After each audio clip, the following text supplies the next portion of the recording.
Ladies and gentlemen, representatives for our congressional delegation, our civilian aide to the Secretary of the Army, Mr. Hill, Ms. Hoehne, school board members, and other distinguished guests.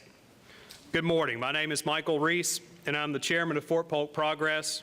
And on behalf of Brigadier General William Hickman, Command Sergeant Major Eric Crabtree, Commander and Command Sergeant Major of the Joint Readiness Training Center in Fort Polk, welcome to the Fort Polk Education Symposium. Before we begin, I want to point out a few important items. Fire exits, for example, are the doors along the side marked exit, and restrooms are in the rear in the lobby. Additionally, you all received packets as you walked in the door today. I'll ask you to fill out those registration cards located in your packets. Ushers will be by later to collect those cards. These cards will be entered into a drawing for 529 college savings accounts. Fort Polk Progress will be giving away 2 accounts funded with $500 each and 5 accounts funded with $250 each to make sure that we're investing in the future of our students in this area. Also, make sure you indicate the school that you're associated with. We will count those after the program is over with today, and at a subsequent school board meeting, we'll award $1,000 to the school with the most representation here today. If you have any questions during the course of this event today or this afternoon, please stop and talk to any of our volunteers. They'll be happy to assist you. I ask you at this time to please stand for the singing of the Star-Spangled Banner by the Vernon Middle School Choir, directed by Mr. Gene Davis. Just last week, the choir received excellent ratings during the Louisiana-wide competition in Lake Charles. Please remain standing throughout the vocal offerings and the prayer. Mr. Davis.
Ms. Katie Kinnison, a second grader at South Polk Elementary, will lead us in the Pledge of Allegiance.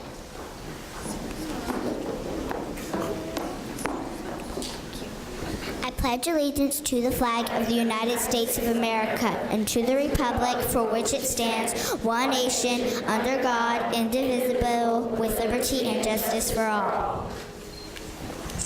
Thank you, Katie.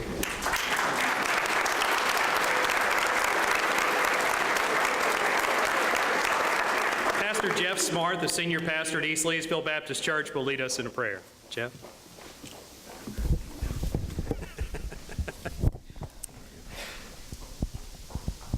Join with me as we pray together.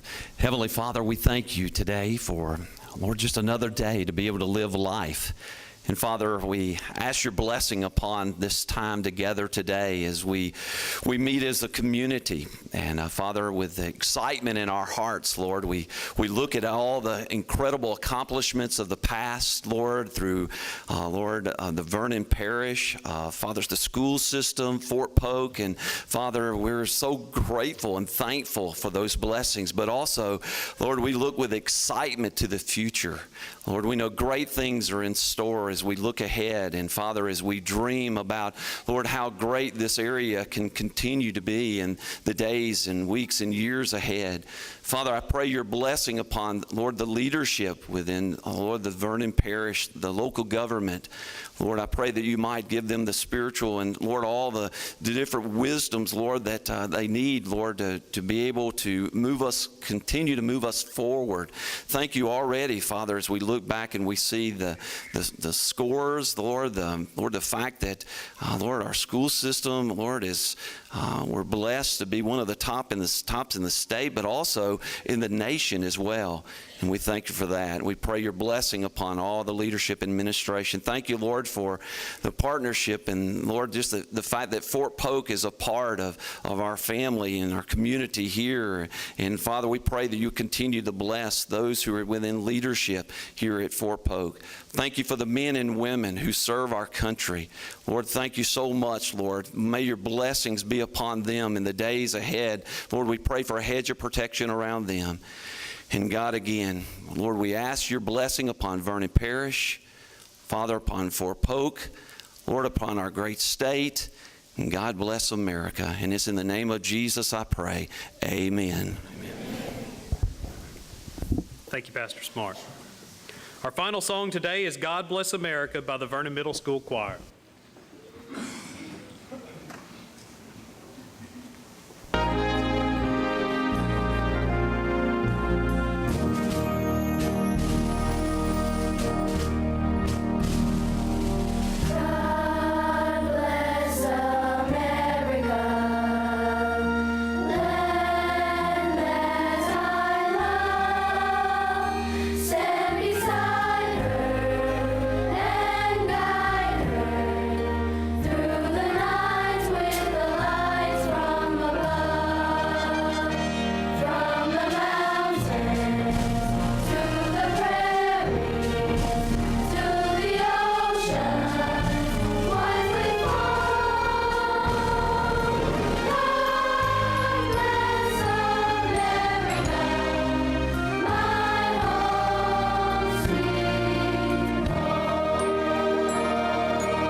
You may be seated.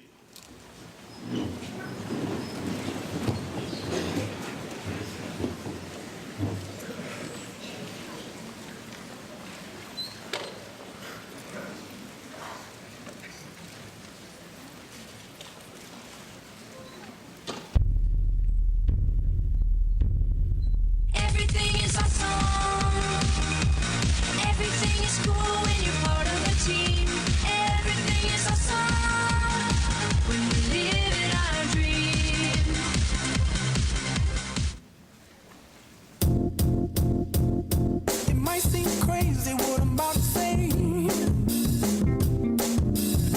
Sunshine, she's here, you can take a break. I'm a hot air balloon that could go to space.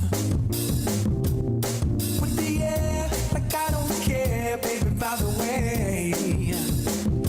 Because I'm happy. Clap along if you feel like a room without a roof. Because I'm happy. Clap along if you feel like happiness is the truth. Because I'm happy. Clap along if you know what happiness is to you. Because I'm happy. Clap along if you feel like that's what you want to do. Here come bad news, talking this and that. Well, give me all you got and don't hold it back. Well, I should probably warn you, I'll be just fine. No offense to you, don't waste your time. Here's why. Because I'm happy. Clap along if you feel like a room without a roof. Because I'm happy. Clap along if you feel like happiness is the truth. Because I'm happy. Clap along if you know what happiness is to you. Because I'm happy. Clap along if you feel like that's what you want to do. Bring me down, can't nothing bring me down. Your love is too high. Bring me down, can't nothing bring me down. I said, take now. Bring me down, can't nothing bring me down. Your love is too high. Bring me down, can't nothing bring me down. I said, because I'm happy. Clap along if you feel like a room without a roof. Because I'm happy. Clap along if you feel like happiness is the truth. Because I'm happy. Clap along if you know what happiness is to you. Because I'm happy. Clap along if you feel like that's what you want to do. Because I'm happy. Clap along if you feel like a room without a roof. Because I'm happy. Clap along if you feel like happiness is the truth. Because I'm happy. Clap along if you know what happiness is to you. Because I'm happy. Clap along if you feel like that's what you want to do. Bring me down, can't nothing bring me down. Your love is too high. Bring me down, can't nothing bring me down. I said, because I'm happy. Clap along if you feel like a room without a roof. Because I'm happy. Clap along if you feel like happiness is the truth. Because I'm happy. Clap along if you know what happiness is to you. Clap along if you feel like that's what you want to do. Because I'm happy. Clap along if you feel like a room without a roof. Because I'm happy. Clap along if you feel like happiness is the truth. Because I'm happy. Clap along if you know what happiness is to you. Clap along if you feel like that's what you want to do. Right.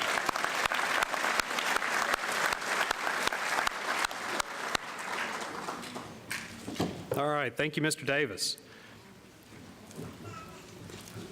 Mr. Davis always does an exceptional job. He taught me in the 5th grade that although I thought I needed to be on the front line with a trumpet, I was probably better suited to holding a baritone in the back trying to hold one simple tune at a time.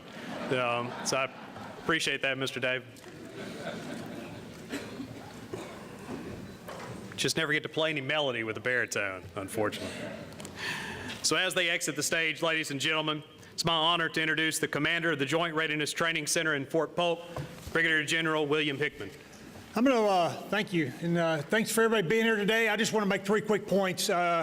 It's great to be able to partner with the Vernon Parish School Board and the Vernon Parish community and also with Fort Polk Progress to hold this event today at Fort Polk. So we're honored to be able to have the event here and have many of our families and soldiers here today, our civilian workforce, and be able to welcome our Vernon Parish friends on to Fort Polk today. So hopefully everyone found their way here fine and didn't have any problems getting through the gates. We tried to make it as easy as possible today to come in here. The last couple points I want to do is I want to thank the community leadership and the community itself. And over the last several years, if you look back to the history of, and some of that we'll talk about today, the commitment to the, improving the environment, the buildings that our students, that many of Fort Polk attend, the different schools here on base and also out in the local communities. But the commitment to continue to improve the schools here, from the construction, the beginning of construction of the new elementary school to the significant improvements that are made to the high school. But we also know the second point is the buildings are important, but it's really what goes on inside this classroom. And we're very proud to be part of a school system that is dedicated to continue to improve each year the level of education and the instruction that goes on from the very beginning, pre-K, to up to the LA4 all the way up to the high school. So we're very happy about that, but we also know there can be many things can be done to improve as we go forward on that progress. And that's really why we're so excited about today, but excited really about the months and years to come as we continue to work on education here for Fort Polk, for our students, and also, though, for the whole Vernon Parish community as we partner together with our friends in the local area. But thank you very much for being here. Thank you, General. Ladies and gentlemen, it's also my distinct privilege this morning to introduce Ms. Stephanie Hoehne. She is the Installation Management Command Family and Morale, Welfare, and Recreation Director for a few remarks.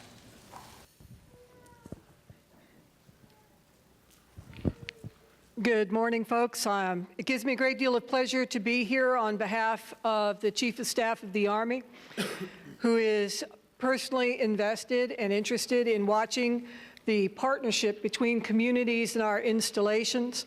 And I find it very exciting that there's so much synergy going on between Vernon Parish and Fort Polk in focusing on something that's so important to all of us, which is the education and futures of our children. And a great deal of pleasure, and I look forward to bringing a report back on this symposium to the Chief next week when I talk to him about schools across the continental United States. Thank you. Thank you very much, ma'am, and thank you for making the trip to Fort Polk.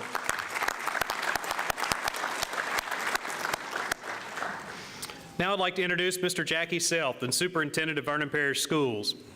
Superintendent Self has more than 40 years of education experience as a teacher, an assistant principal, a principal, and a district administrator. He holds a Master's of Education and a Bachelor's from Northwestern State University. Mr. Self. Thank you, Michael. On behalf of the Vernon Parish School Board, I would like to thank you for attending this event today. We are very proud of the cooperative spirit between our military partners, our local community, and our school system. Our schools do provide a quality education for your students. Vernon Parish ranks 4th academically of 70 school districts in the state, and that's 4th from the top. Our successes are a tribute to our staff, our parental support, our community support, and the support of community groups such as Fort Polk Progress. It's a team effort. We can't do it by ourselves. It takes positive interaction with all these parties to make us a success. I thank you for coming. I thank you for giving us the opportunity to help your students grow and to support your student along the way. Please feel free to call upon us when we can assist you in any way. Thank you very much.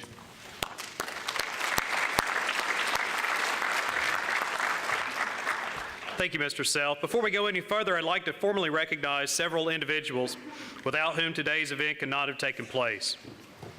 First, the Fort Polk Education Initiative Focus Group for shaping the content of the symposium and marketing the initiative.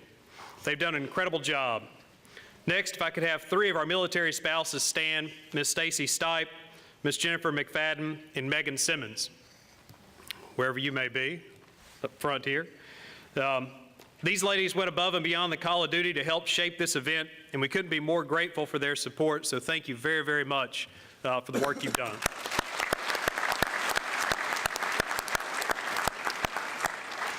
I'd also like to recognize three other individuals who were instrumental in putting this event together today. and they won't like this, but through their vision, dedication, marketing efforts, and everything in between, Ms. Stephanie Sarver, Lorna Haynes, and Tammy Sharp, I know you're all in working positions around the room today. Thank you very much for making this event successful.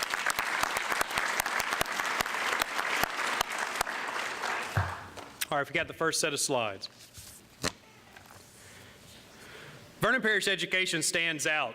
And I'll ask you in your packets, I know this is hard to read, but in your packets we have this information there, and I ask you to please review this slide. The Rapides Foundation, later on in this program, will provide you greater detail on the true accomplishments, but this is an exceptional school district, and there's a lot of things about this that we want to celebrate with them today. It is our goal today to not only educate you on the current achievements of the school system, but to also educate you on our plan for working together for continued excellence. Next slide. So this is a slide that we sent to the Chief of Staff of the Army that kind of lays out the basic parameters behind our education initiative.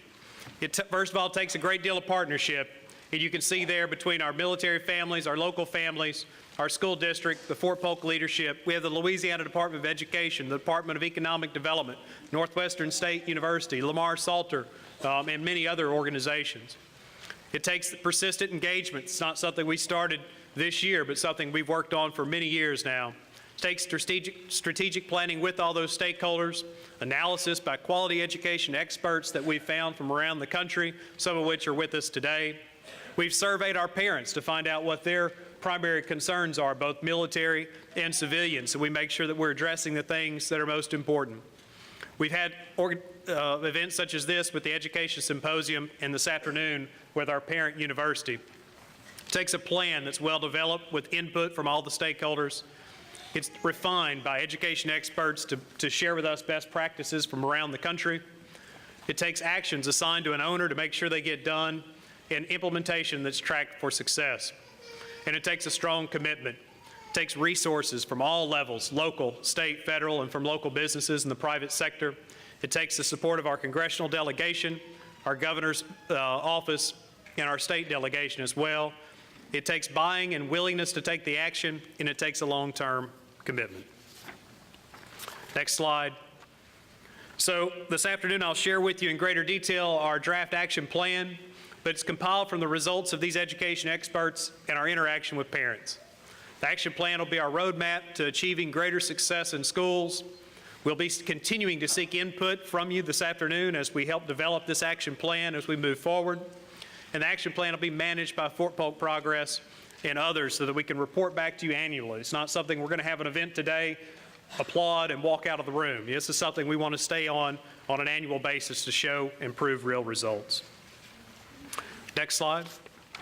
And so it's through outstanding partnerships that I know we'll be successful. Just as parent, community, and school system partnership is important, support of the business community is equally as important. As you entered today, you saw members of the Vernon Parish Chamber of Commerce assisting. They are now providing scholarships on an annual basis and creating a business adopt a school program as well. Today we have a special presentation that illustrates that commercial partnership. The General Mills Corporation conducts an annual back-to-school program in conjunction with the commissary system. The goal for the promotion is for commissaries to work with their adopted schools to earn 20,000 bonus box tops for education, which equates to $2,000. This year, the Fort Polk Commissary dedicated themselves to this mission by adopting South Polk Elementary, and through a cooperative effort of parents and students, the school was awarded that prize. This is an exceptional example of how collaborative efforts move us in a positive direction and the opportunities which exist for our community through business support. Presenting the 20,000 box tops for education is Ms. Pamela Lee and Ashley Lee from the General Mills Corporation, along with Fort Polk Commissary Director Ed Kerner. Accepting on behalf of South Polk Elementary is Principal Charles Balthrop and second grader Katie Kennison.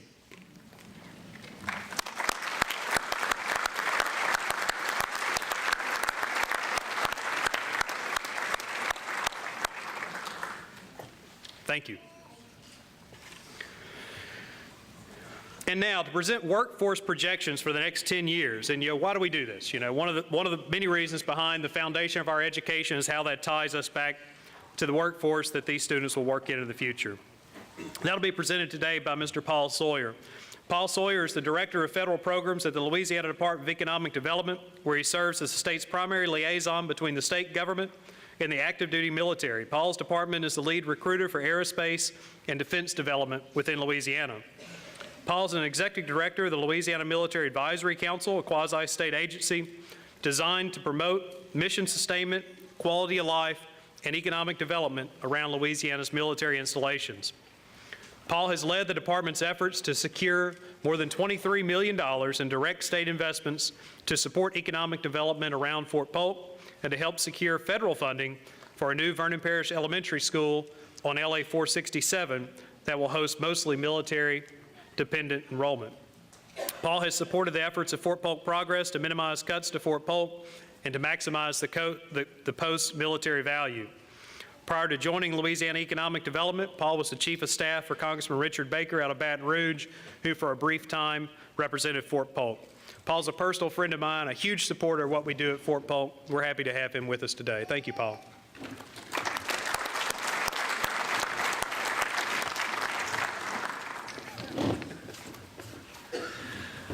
Good morning.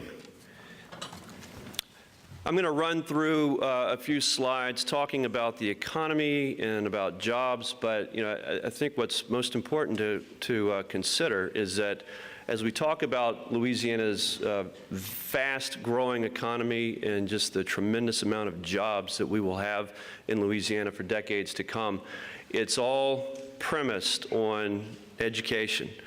There are jobs to be had, and as I go through these slides, and I'm talking about economy and jobs, please remember that jobs are available in Louisiana, and in fact, our number one priority, the governor's number one priority right now, is preparing students today for the amount of jobs in Louisiana tomorrow, and it's all premised on education. First slide, please. So, as I said, Louisiana is experiencing an incredible growth in our manufacturing economy. This is fueled largely by our low-cost environment, low-cost labor force, low-cost business conditions, energy costs. We're literally in Vernon Parish sitting on top of the largest natural gas plays in North America, north and south of here.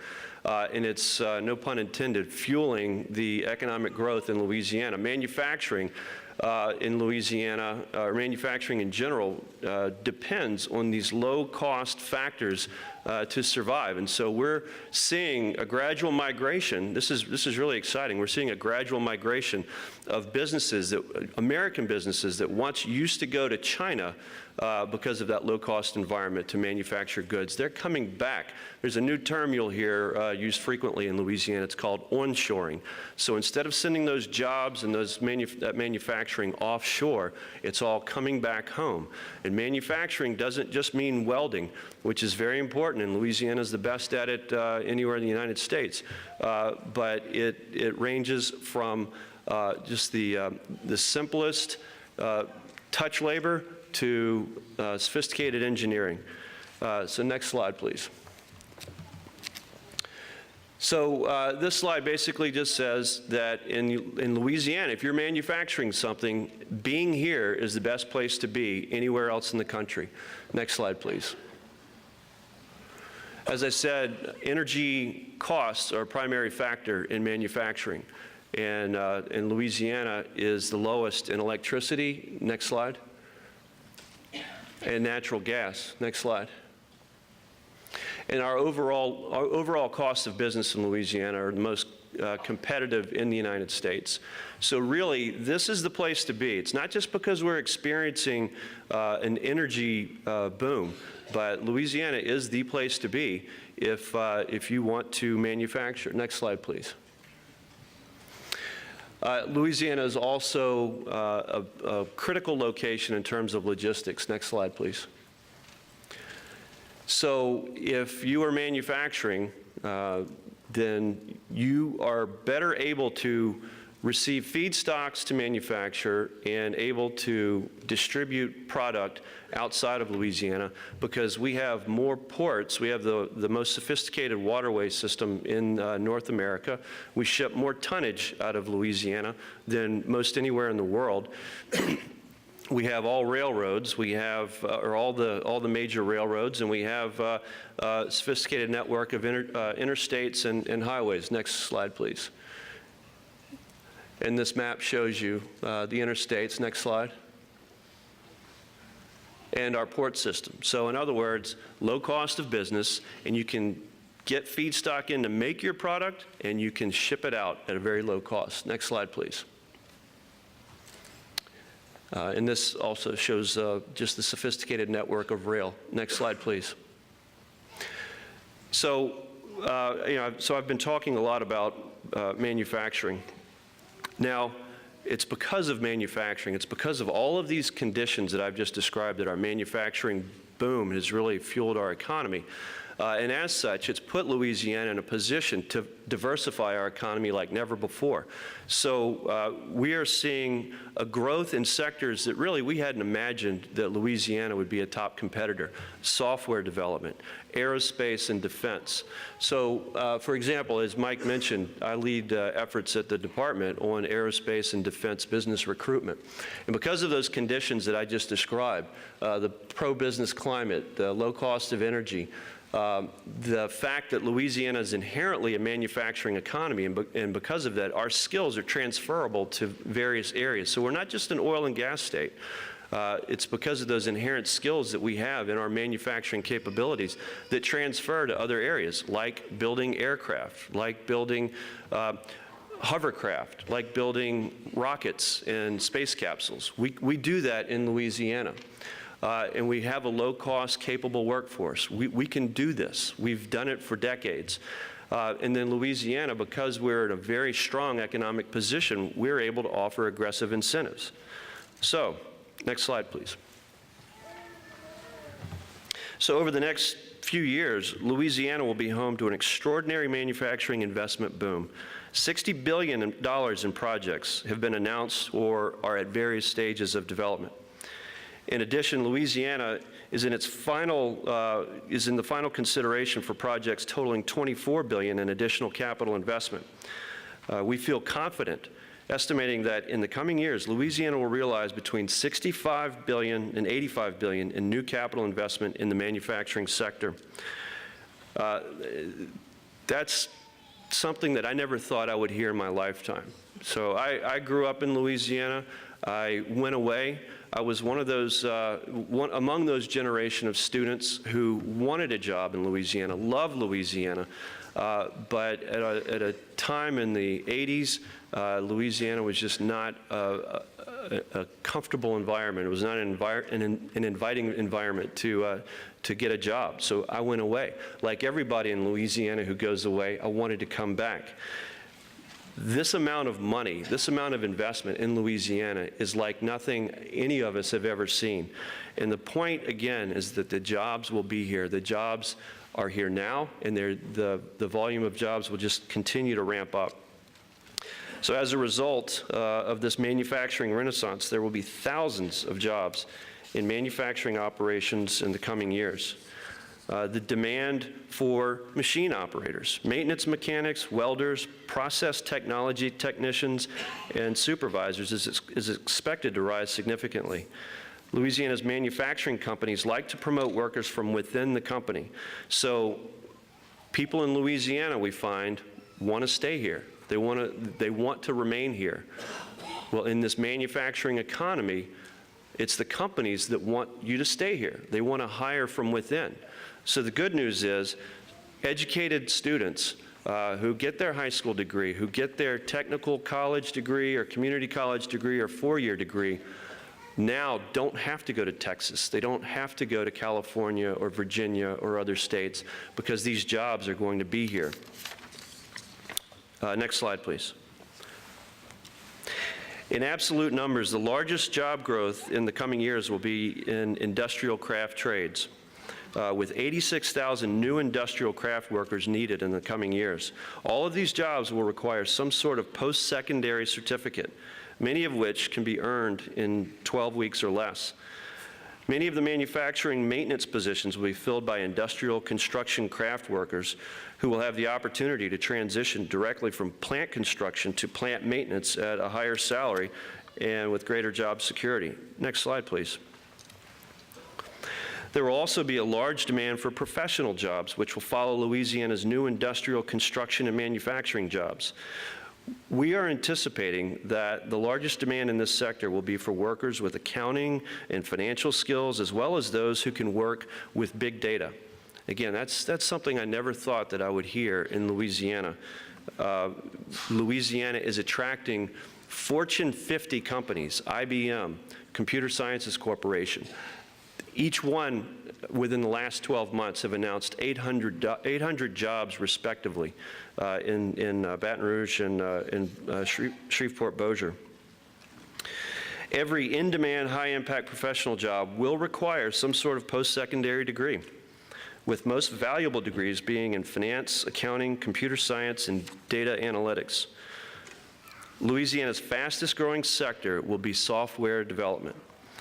Since the IBM announcement that I mentioned a minute ago, we have seen an exponential growth in major software development companies interested in doing business in Louisiana.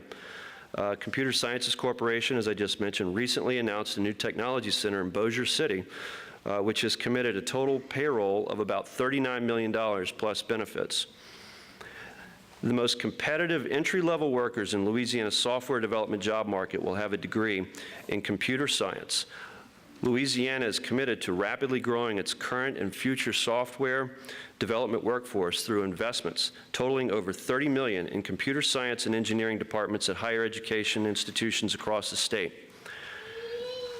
In looking at Louisiana's long-term growth, the most economically rewarding bachelor and graduate degrees will be in engineering, finance and accounting, computer science, and data analytics.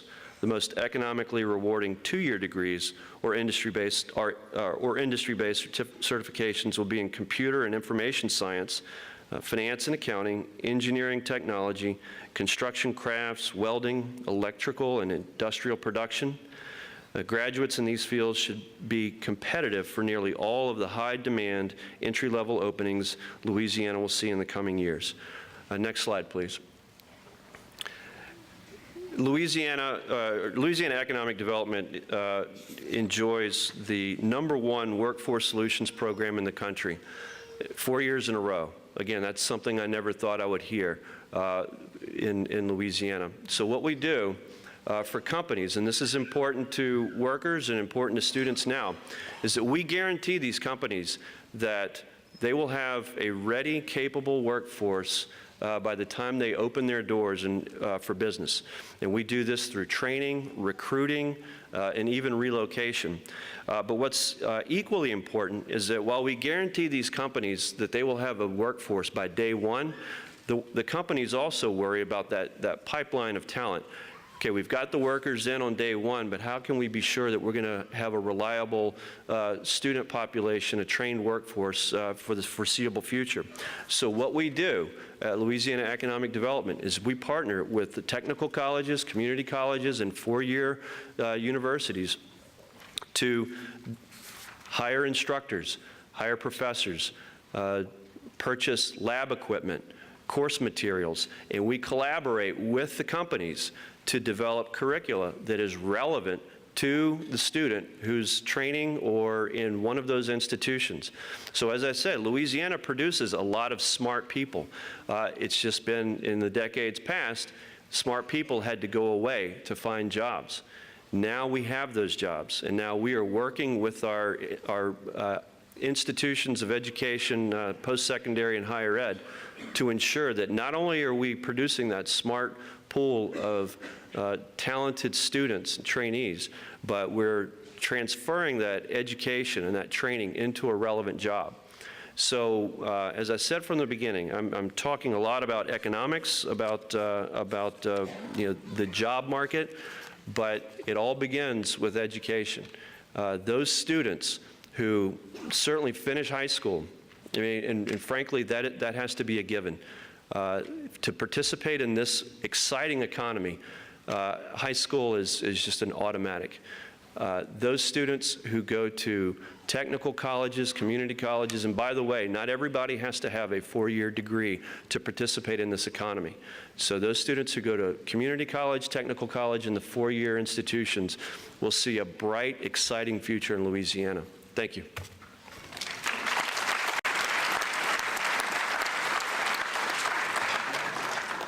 Thank you, Paul. Been a great supporter of Fort Polk and a constant advocate for Louisiana, and we appreciate it. Our next speaker is Dr. Carrie Laster. Dr. Laster has been an educator for more than 40 years. She has taught at all grade levels, served as a curriculum coordinator, a principal, a superintendent, and the deputy superintendent at the Louisiana Department of Education. Currently, she leads State Superintendent John White's Network 1 team in North Louisiana. Dr. Laster will offer her thoughts on where education in Louisiana is going today. Dr. Laster.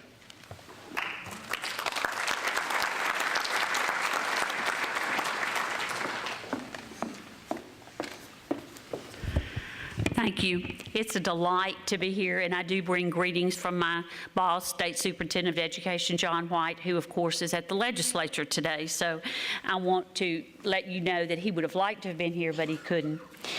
It is my pleasure to always talk about education. I've wanted to be a teacher since the time I was 3 or 4 years old, sitting on a step in Concordia Parish, teaching my dogs and my dolls how to read.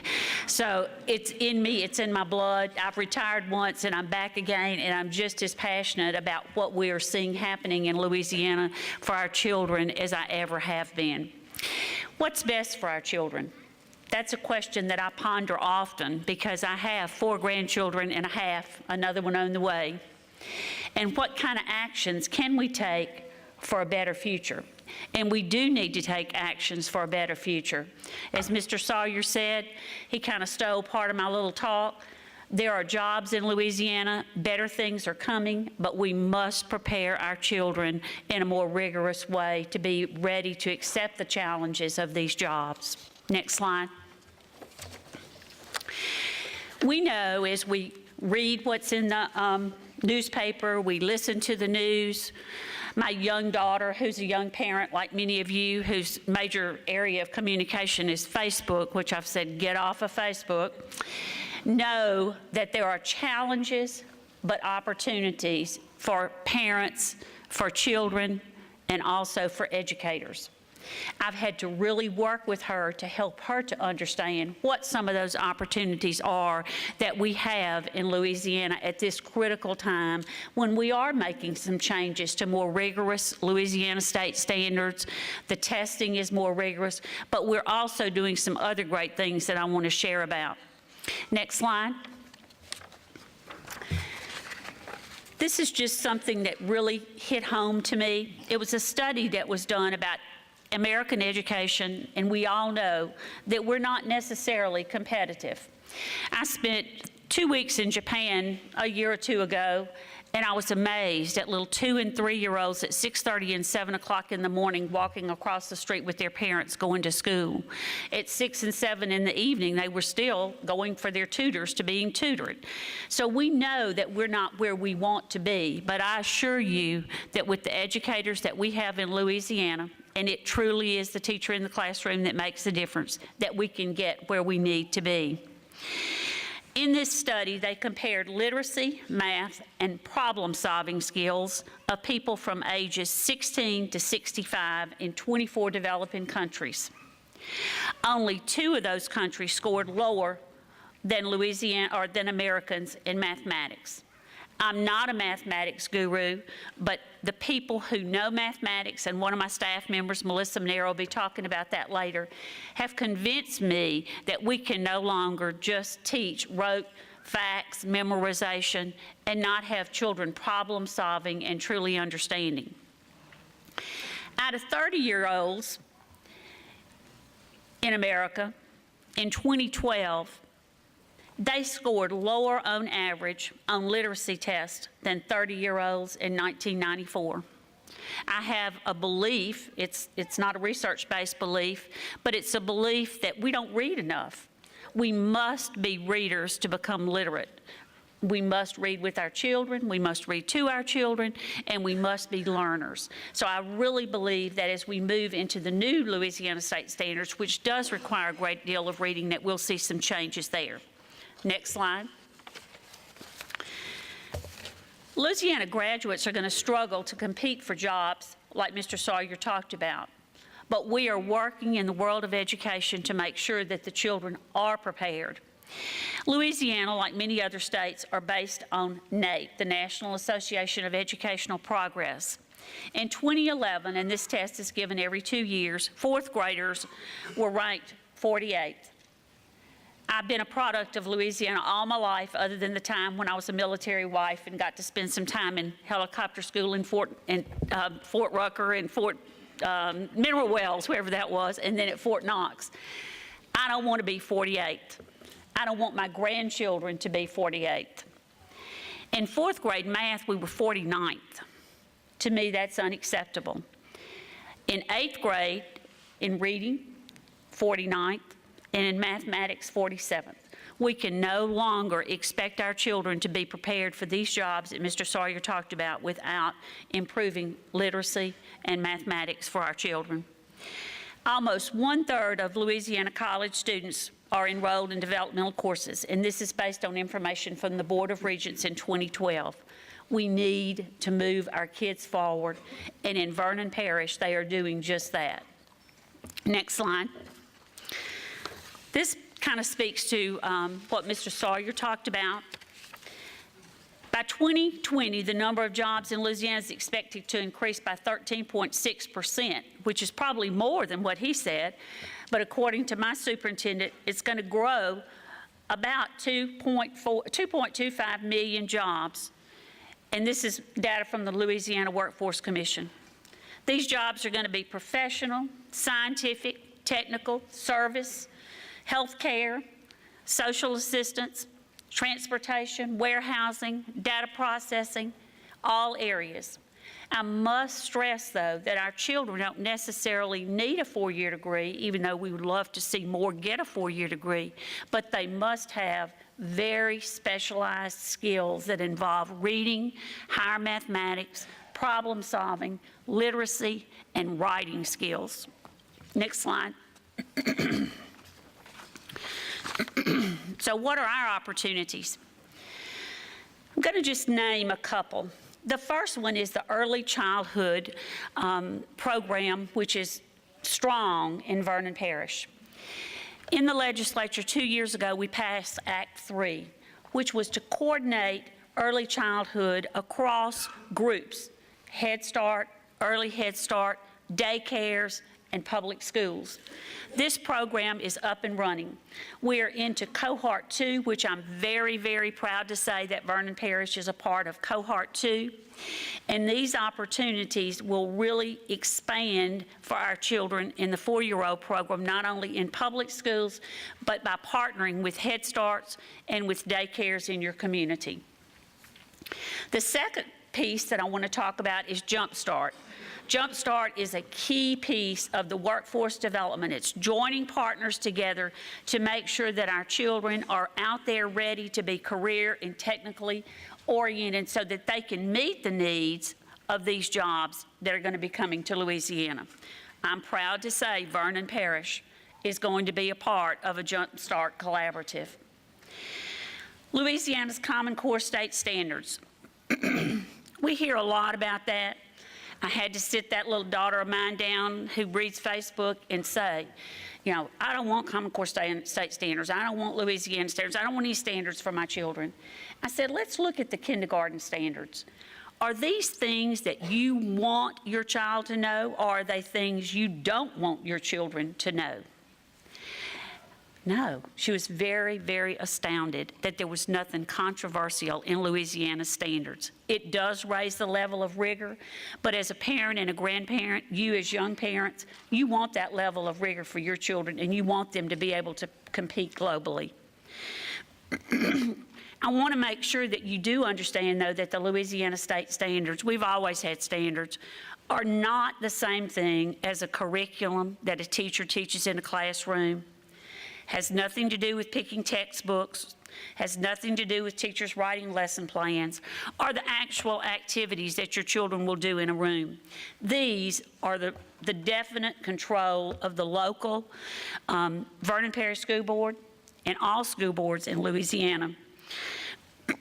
These are local decisions. The state has made some materials available on their website and some training to help districts, but it's strictly the local district trying to do the very best they can do to implement those higher level standards. And I must say to you, Vernon Parish has worked so hard. My team has just been a little bitty piece of working with Vernon Parish, but they were on the ball. They were ahead of most districts in making sure that they had the right curriculum, that they had the right materials for their teachers, and most importantly, that their teachers were trained. And they're continuing to do that. That's not something that stopped. We also will continue at the state level to work with teacher leaders and principal leaders. We really believe that teacher leaders can go back and train and influence other teachers. I learned best from my colleagues when I was a teacher, when I was a principal, and certainly when I was a superintendent. We have to work together. We've also worked with school districts across the state, and I'm proud to say that Vernon is one of my best at doing this with teamwork. You know, when I was in the classroom, I went in the classroom and I closed the door and not really much of anybody knew what I was doing. Thank goodness I tried as hard as I can, and I hope some of those kiddos were successful. But now we're asking teachers to collaborate because we can't do this on our own. Teachers can't do it on their own, and it takes a team to have a good product and to work with our children the way we need to. Next slide. I do want to say that the Louisiana state standards were developed with a lot of scholarly research from experts. I'm a reading person, so I looked very carefully at who those scholarly people were in the area of reading, writing, and speaking and language. Surveys on what skills are required of students entering the college and workforce training programs were done. And assessments identifying college and career ready. What makes those kids ready that can go to college without having to do remedial coursework? And from there, the work moved forward. Next slide. You know, I hear a lot from parents, and I work a lot with parents in helping them to understand, particularly my two young 30-something-year-old children. And I like the quote from a former CEO of the National PTA. If states adopt the standards and align their curriculum, which Vernon Parish has done that, and they align their assessments and their professional development to the Louisiana state standards, many more of their children are going to graduate with the skills they need to succeed in college and career. And I truly believe that that will happen if we do this. And this is something that's happening in Vernon Parish very well, but also across Louisiana. Next slide. I want to touch for 2 seconds on one thing. For years and years and years, our kids have done bubble tests. You know what bubble tests are. We've done test prep. When I was a principal, we'd spend from January to March doing test prep. But we really weren't hitting on what children needed to learn. It's not test prep. It's the knowledge they have in their head so that they can go back and share and problem solve and think when they do take tests. Louisiana has been an active member in developing tests that will measure those kinds of things for our children.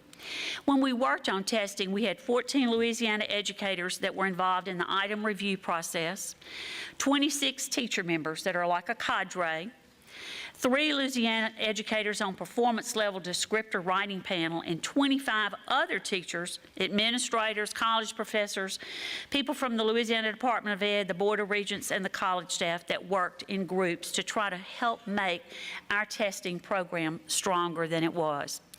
The tests that we will be taking, and some of them are already beginning to take now, and will be in full spring in 2015, will be more rigorous for our children. But I think that our children will be prepared because we've been working for several years to get our teachers where they need to be.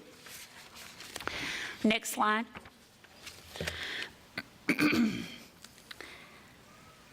We can't improve standards and increase rigor for students without supporting teachers.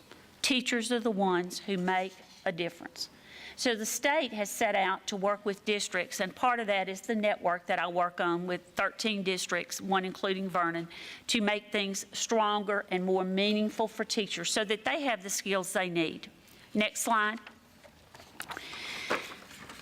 We have worked very diligently with school districts to make sure that teachers are no longer doing shortcuts and test taking, but are teaching kids to be independent thinkers. They're teaching them to write. They're teaching them to do reading and then take evidence and base their writings on the evidence of what they've read and researched. The instructional materials are no longer just published textbooks. When I was a teacher, a principal, and a student, you know, we got that textbook, and that textbook may be 25 years old, but we're still using it. We've moved past that.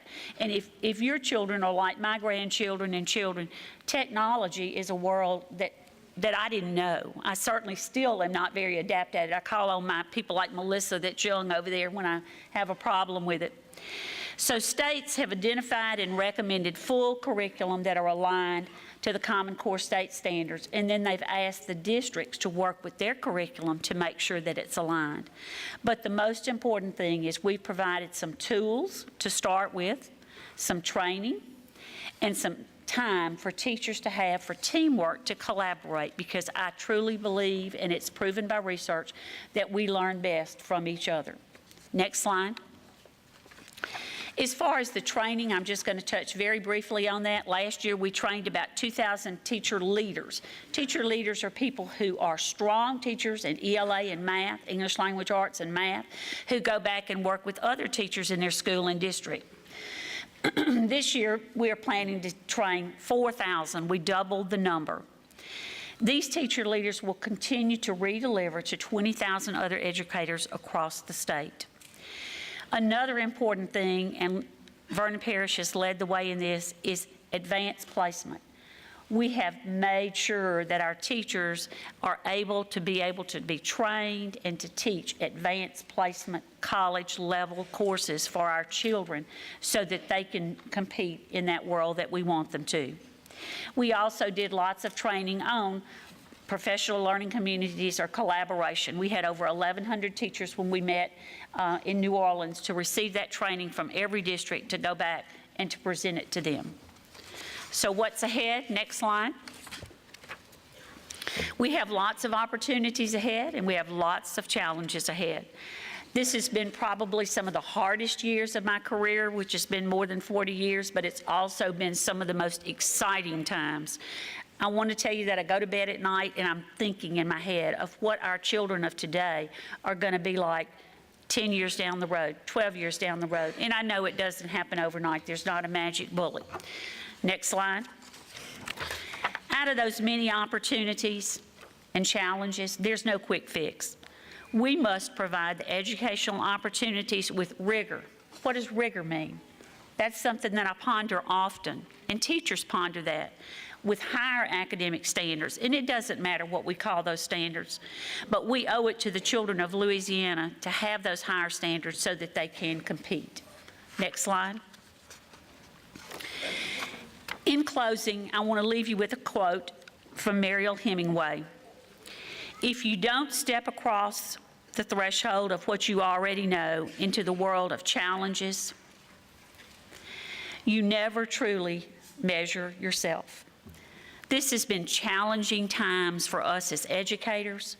It's challenging times for parents because sometimes they just don't understand what their children are bringing home to them. But we must face these challenges and look at them as golden opportunities and move forward with the new standards, with the rigor, with the problem solving, and support our educators, but most importantly, support our children in Louisiana so that they are prepared. Thank you.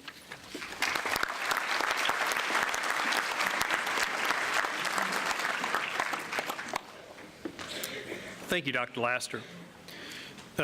And I just can't help myself but to say this, but Ms. Hoehne, some of those things I may point out too that Paul Sawyer said makes Louisiana a great environment for businesses, also makes it a great environment for the Army, and how they meet their challenging budget environments. And so Mr. Hill as well would take that message back to how great Louisiana is doing in educating its students and preparing to be successful.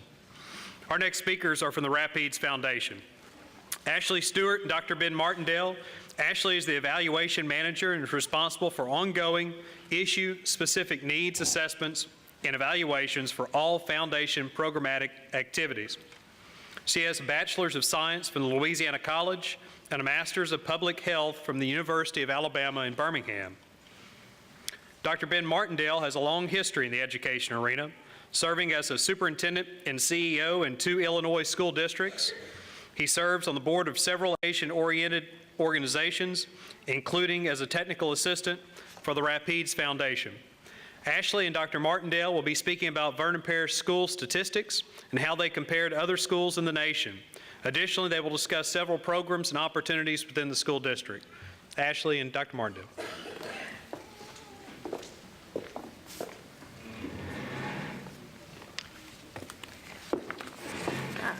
Good morning. Well, how does the Vernon Parish school system compare to the state and to the nation? Next slide. I want to go ahead and start with the answer. Vernon Parish schools perform better than the state and the national average. Now, like Mike said, I'm not an educator, I'm an evaluator. And so through my line of work, I can't put up statements like that without providing some kind of evidence to back it up. So from a state standpoint, there's lots of evidence available. The Louisiana Accountability System gives every school a school performance score on a scale of A through F, just like your kids get on the report card. And this is based on the annual assessments, graduation rates, and on credits earned and the rigor of the credits. So next slide. Well, in Vernon Parish, the district has actually received an A. They're one of only 9 districts in the state to receive an A letter grade on their district performance score. Their actual score is 104.6, which ranks it 4th highest in the state. Not only are they the 4th highest, but they have consistently improved since 2000, where they were at rank number 19. Now, the reason that the Vernon Parish school system has received an A, next slide, is because all 19 schools in the district are A and B schools. There are no failing schools in Vernon Parish. There are no schools on academic watch in Vernon Parish. They're all A and B schools. Next slide. A large part of the calculation of the school performance scores is the annual assessment test. In elementary and middle school, these tests are the LEAP and the iLEAP. We're interested in students who are at basic and above, what percentage are there, because that's the level they must reach in order to be on grade level. So next slide. The average percent of 3rd through 8th graders at basic and above on the LEAP test in Vernon Parish is 82%. This is over 10 points higher than the state average, which is 69%. This puts Vernon Parish in the top 5 districts for the largest portion of students at basic and above in elementary and middle school. Next slide. When you look at trends over time, this is the LEAP scores for 4th and 8th grade math and science. The blue line is Vernon Parish and the red line is the state. You'll see that Vernon Parish consistently performs higher than the state average on these annual assessments. Next slide. When we get to high school, the annual assessment is the end of course test. And on the end of course test, there's a different level of achievement. So we're interested in students who are at good and excellent. In Vernon Parish, 75% of students are at good and excellent on the end of course test, and this is over 15 points higher than the state average, which is 59%. And this puts Vernon Parish at number 1, actually tied for number 1 in the state for districts who are at excellent, good or excellent. So next slide. The other thing that goes into the calculation for the school performance scores and the district performance scores is the graduation rate. And this is the rate of students who are graduating on time from the high schools. The blue line is Vernon Parish, and the red line is the state average. In 2012, you can see 81% of Vernon Parish students graduated on time, compared to only 72% in the state. This ranks Vernon Parish number 13 in the state. Next slide. So that's the evidence that is available for the comparison of the state to Vernon Parish. And you can see that the evidence is there. Vernon Parish consistently performs higher than the state average on their annual assessments and on the graduation rate. But what do we know about the national comparison? And what evidence is there? Well, one thing we can look at is the iLeap. In 2011 and 12, the iLeap included some questions from the Iowa Test of Basic Skills. Now, this test, well, the Iowa Test of Basic Skills, is also administered in other parts of the nation. So this gives us an ability to compare Vernon Parish students to the ones in the nation. So next slide. So in 2011-12, Vernon Parish students scored better than 62% of students nationwide. The national average for the Iowa Test of Basic Skills is 50. So Vernon Parish is 12 points higher than the national average. Louisiana was at 52. Next slide. At the end of 2011 and 12, the Iowa Test of Basic Skills was no longer included in the iLeap, so we don't have anything more current than that, but we do have past results. And as you can see, this was not a one-time fluke, that Vernon Parish students consistently perform better than or equal to 62% of students nationwide. Next slide.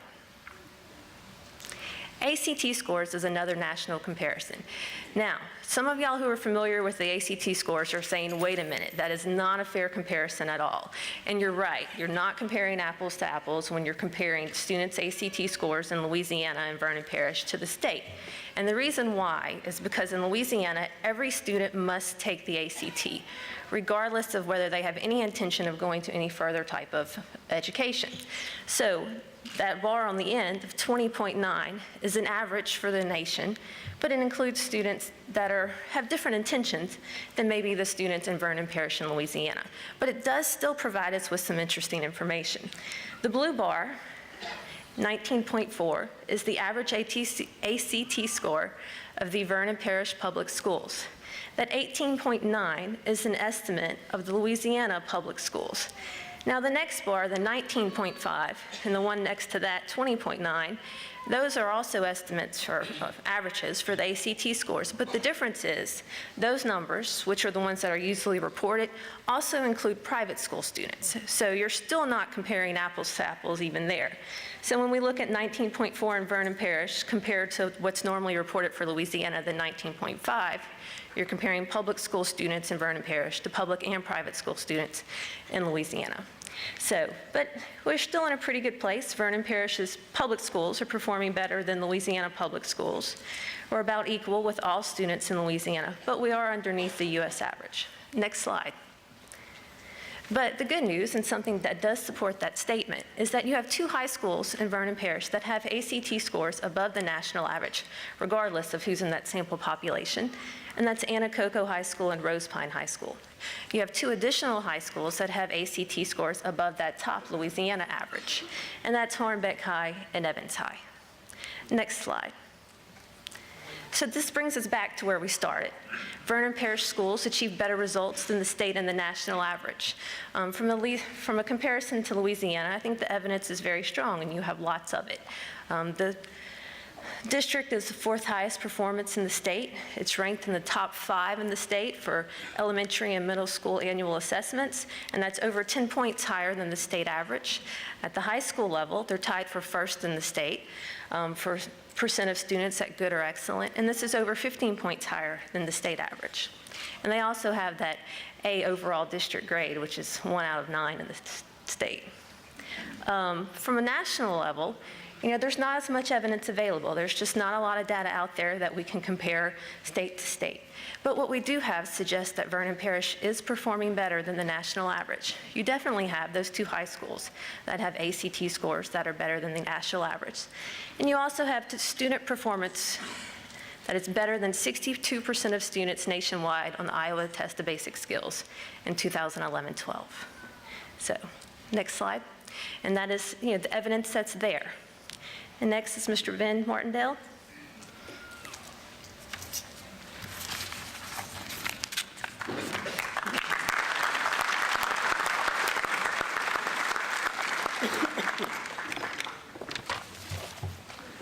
Good morning. I'm really very honored to be here. I'm not from Louisiana, but I do spend a lot of time in Louisiana. In a moment, I'll tell you some of the things I do in Louisiana. As Michael said, I am a technical consultant for the Rapides Foundation, and I've been with them for about 5 years, and I work exclusively in Vernon Parish and Avoyelles Parish.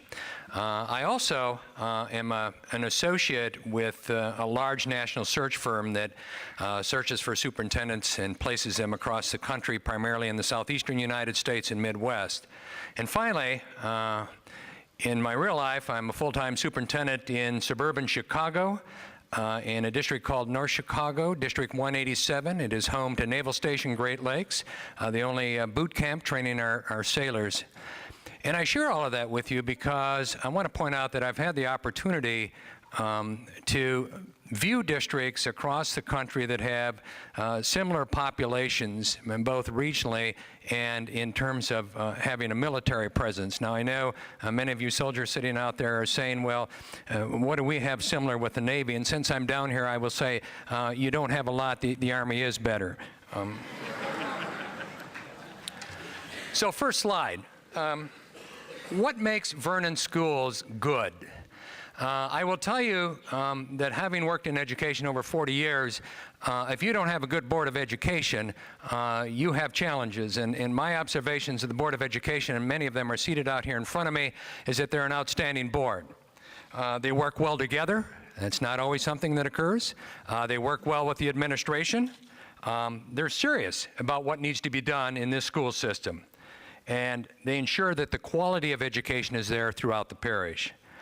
The second variable that's important is the quality of leadership. And I will tell you that in Vernon Parish, you have quality leadership at all levels. The superintendent seated right over here beside me is committed, he's visible, he commands excellence, he expects constant improvement, and he holds those under him accountable. The central office, many of whom are seated out here, is also very committed. They stay on top of what is needed to be done to respond to both state and national initiatives. They support the schools in a very different way than many central office staff. One of the things that Mr. Self did a while back was assign the central office to be in the schools on a constant basis. And when I say be in the schools, they don't sit in the teacher's lounge. They go into classrooms, they walk through classrooms, they see what's going on, and they have dialogue with the principals. And finally, in terms of leadership, the principals, many of whom are seated out here, is an excellent group. These people are also in classrooms. They know what's going on. They work with their teachers. They facilitate professional learning communities, grade level articulation groups, and they're always greeting children, greeting parents, and so you have quality leadership across the board. Second variable is that there's always a strive to prove or to have constant improvement. And I will tell you that if you go into classrooms, the teachers are always talking about the modifications that should be made so that instruction can change and students can get better.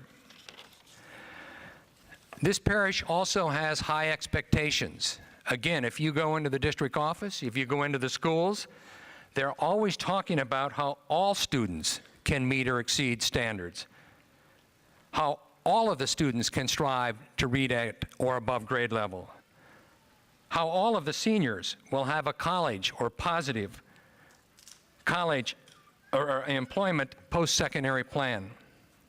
This district also has focus, and that's not something that occurs in a lot of districts. And by focus, I mean they don't choose the flavor of the week or the flavor of the month, spend a little time on it, and then move on.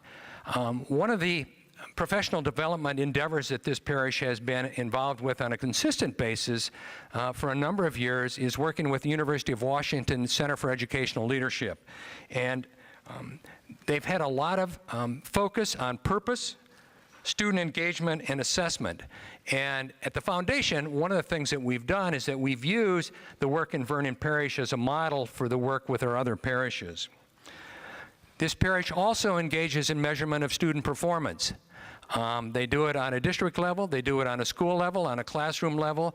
And why this is important is that it allows for modifications to be made on a quick basis of instruction. Other places wait for the results of the ILEAP or the ISAT or whatever the state exam is and then go, whoops, we have to make some changes. Not here. They're ahead of the curve. The communication in this parish is outstanding. Staff know what's going on. Parents know what's going on. Communication is frequent, it's clear, it's direct. And finally, the final variable is commitment of families. I will tell you, one of the things I'm very impressed with when I visit this parish is the involvement of families, whether it be in the rural schools or whether it be in the schools here in town. Next slide. Now I want to share some things called Did You Know? Did you know that this parish has secured $40 million for not one, but 2 new schools, Leesville High School and South Polk Elementary? I will tell you that that's a rare occurrence. I had an adjoining school district last week that was hoping to build a new addition to their high school, and they could not get community support. In one of my earlier districts, I tried 7 times to get community support to build new schools. So the fact that you have this kind of commitment down here is huge. You also have strong technology. You have interactive boards in all of your classrooms, and the amazing thing is they work, and they work on a regular basis. You know, you laugh, but in many places they have technology, but it doesn't work. But it works down here. Strong support. The teachers and the students know how to use them. It's not a fancy chalkboard. It's interactive, it's immediate, and it's certainly 21st century. Another Did You Know is something called Advanced Ed Accreditation, and I want to spend just a moment talking about that. This is an endeavor that the parish has done before, and they're just about to engage in doing it a second time. This is something that's not required of school districts. But what it does is it provides a sense of examination, both internal and external, to show the level of excellence that the parish is at. It's a very rigorous, it's a very time-consuming, and it involves external evaluators. I mean, it's one thing for you to say we're good at what we do, but it's another thing to have people come in and dissect what you're doing and validate that you're good at what you're doing. So I applaud the parish for engaging in that endeavor again. Next slide. Did you know that Vernon Parish is one of the few parishes in the state that is expanding their advanced placement course offerings? Now, advanced placement is a very rigorous component of high school instruction, and it involves college-level work, and at the culmination of the course, you take an examination, and you have to score 3 or higher on a 5-point scale in order to get college credit. And the reason it's not popular is that many students who take advanced placement courses don't get a 3 or a 4 or a 5. And so at the end of their whole coursework, they don't get college credit. But I applaud Vernon Parish for expanding their offerings. Currently at Leesville High School, you have advanced placement in biology, language and composition, world history, and chemistry. At Pickering High School, you have advanced placement in world history, environmental science, and statistics. At Rose Pine High School, you have advanced placement in biology and statistics, and at Anacoco High School, you have advanced placement in biology. Last year, they had 52 students involved in advanced placement. This year, 216. So this is a parish that's really moving ahead relative to advanced placement. They are also very active in dual enrollment, which is a little bit different. But this is articulated college credit with Northwestern State University. All of the credits do transfer to Louisiana colleges, and dual enrollment does help students do college-level work, whether it's on campus or at the high school. And I believe last year, or this year, they had 36 college hours accumulated by the students. This district has also become very active in what's called STEM, which is science, technology, engineering, and math, with help from the Rapides Foundation in 2010 and a Department of Defense grant. They were very active in developing STEM programs throughout the parish. The outcome of that is that last year, 84% of all 4th grade students and 81% of all 8th grade students scored proficient or higher in math. A tremendous accomplishment. Another program is industry-based certification, and this is where opportunities are made for students to receive extra training and employability skills in certain industries. And I will tell you that in 2012-13, Vernon Parish had 539 students who completed industry-based certification in the following areas: welding, carpentry, Microsoft Excel, Microsoft PowerPoint. I should have had one of them do my PowerPoint. Microsoft Word, construction, certified nursing, and pharmacy tech. This year, they've expanded their offerings to include Adobe Photoshop, construction, child development, oil and gas production, veterinary technology, and meat processing. So far, they have just about 200 students that have completed industry-based certification, but most of these assessments are taken at the end of the year. Next slide. Scholarships. Last year, Vernon Parish seniors who moved on to post-secondary experiences generated $3.7 million of scholarship money. That's tremendous. This parish is also very committed to working with the Cenla Work Ready Network and the National Career Readiness Certification. And this is where students learn employability skills in applied math, locating information, and reading for information. And I will tell you that this parish does a very, very strong job in that area. Next slide. Again, related to technology, the parish is very, very innovative, and they use what's called compressed video, which allows many of their students at their rural schools to have the same opportunities as the students at schools here in town. And so that has brought some excellent chances for kids in some of the other areas of the parish. Also, I want to talk just a minute about Camp Discovery, which is a science and math summer program. And in your folder, I believe you have information that talks about the programs this summer at both South Polk and Pickering. Excellent opportunity in the summer for kids for science and math. Another is Blue Ribbon Schools. Now, Blue Ribbon Schools is a national recognition. This year, the state of Louisiana has nominated 6 Louisiana schools, only 6 in the state, to be applied for Blue Ribbon recognition status. 2 of the 6 are here in Vernon Parish: Rose Pine High School and West Leesville Elementary. Huge. Yeah, you can clap if you want.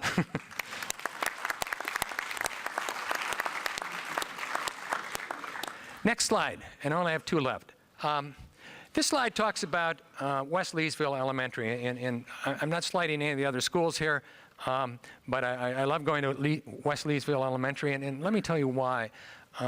One of the struggles in urban systems, whether it be in the city of Chicago, city of Los Angeles, is how do you provide quality education to schools that have a high percentage of students in poverty, a high percentage of students who are a minority? Well, I will tell you that the secret to that success, at least here in Vernon Parish, and one of the schools rests in West Leesville Elementary, and I'm happy to see the principal sitting out here. This school has a very high percentage of both those categories, but I will also tell you that this school has a huge percentage of students that meet and exceed. And to do that takes a lot of dedication, a lot of skill on the part of the leadership and the staff. And it's something that a lot of schools around the country could take and come down and learn from the experiences going on in West Polk Elementary. My final slide talks about a special story. In a second grade math classroom. I was down here a couple of weeks ago, and I had the chance to go into a second grade classroom. And it was in the afternoon. It was 2 o'clock in the afternoon. And normally the math lesson doesn't happen at 2 o'clock. It happens in the morning, along with reading instruction. But they made special accommodations for me. So here it is, 2 o'clock in the afternoon. There are 21 students in this class. And this teacher is working on 3-column addition with regrouping in each column. Now, those of you that don't understand regrouping, it's carrying. So if the number is larger than 9, you have to move that next number over. So she was working with these children on this at second grade, and she required that each of the students select one of 3 strategies to help them solve the problem. Diagram that strategy, then explain it to their classmates. Now, she didn't stop there. She gave him another problem and made him choose another strategy, diagram that, explain that, and then went to the third strategy. And I watched all of the children, and they could all do it. This is an example of high rigor with students that are challenged, and this is why Vernon Parish is an excellent school system. And I will tell you, as my final comment, if all of the school systems in Louisiana focused and worked like Vernon Parish, Louisiana would not be 47th or 49th. Thank you.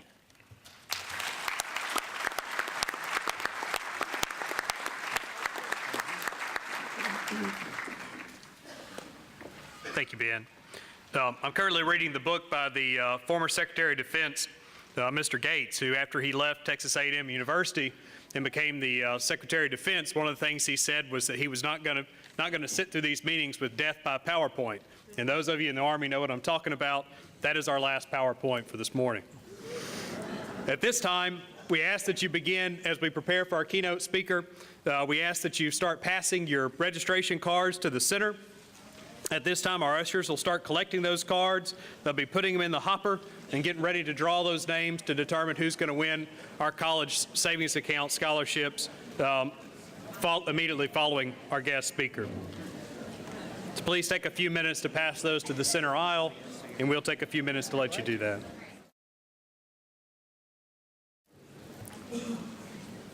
Our keynote speaker for the symposium is Mr. Jamie Vollmer. Mr. Vollmer is the president of Vollmer Incorporated, a public education advocacy firm working to increase student success by raising public support for America's schools. He is also the author of the highly acclaimed book, Schools Cannot Do It Alone, proclaimed by the American School Board Journal as one of the top 10 books of the year. In 2012, he was named the Friend of Texas Public Schools and the Friend of Ohio Public Education. He is the 2010 recipient of the Learning and Liberty Award presented by the National School Public Relations Association for his efforts to build trust and support for public schools. Mr. Vollmer holds a Juris Doctorate from Catholic University and a Bachelor of Arts from Penn State. Please give a warm welcome to our guest speaker, Mr. Jamie Vollmer. Thank you. Hi, folks. Thank you so much for staying. I'm delighted to have been invited. Well, I mean, some of you type A's been sitting there for 4.5 hours. I'm delighted to have been invited. I have to say I'm distinguishing myself versus the panel here. I've never been in Vernon Parish before. I've never lived in the great state of Louisiana. And I've never been a teacher, administrator, or a board member, which makes me eminently qualified to have this conversation with you today. I want to thank everybody who spoke because you filled in a lot of background. What I can talk to you about, I think with some authority, is what's going on across the country and, in fact, what's going on across the world regarding educating kids. And I want to talk about everything that I'm going to say really comes back to my first rule of school reform. I learned this the hard way. I'll tell you how I got into this in a minute, but I want you to know this is what everything is about here today, at least for my part. This is about your power. Okay, we're all clear on this. This is about your power. I don't care what your role is. I know there's some educators in the room. Obviously, I know folks from the Fort are here. By the way, I want to thank General Hickman and the staff for setting this up. It's very nice of you. I appreciate that a lot. I know a lot of hard work went into this, so I know there's folks from the community. Just give me some feedback. How many people actively have children in school right now? Raise your hands. Thank you very, very much for coming. I know you had nothing else to do today. I can say the word everybody. This is about everybody's power in this room to create schools that unfold the full potential of every child. This whole talk is about power, your power. And the reason it's everybody is because I learned years ago that you cannot touch a school. It's impossible to touch, change, influence, move a school without touching the culture of Vernon Parish. You can't do it. It's impossible.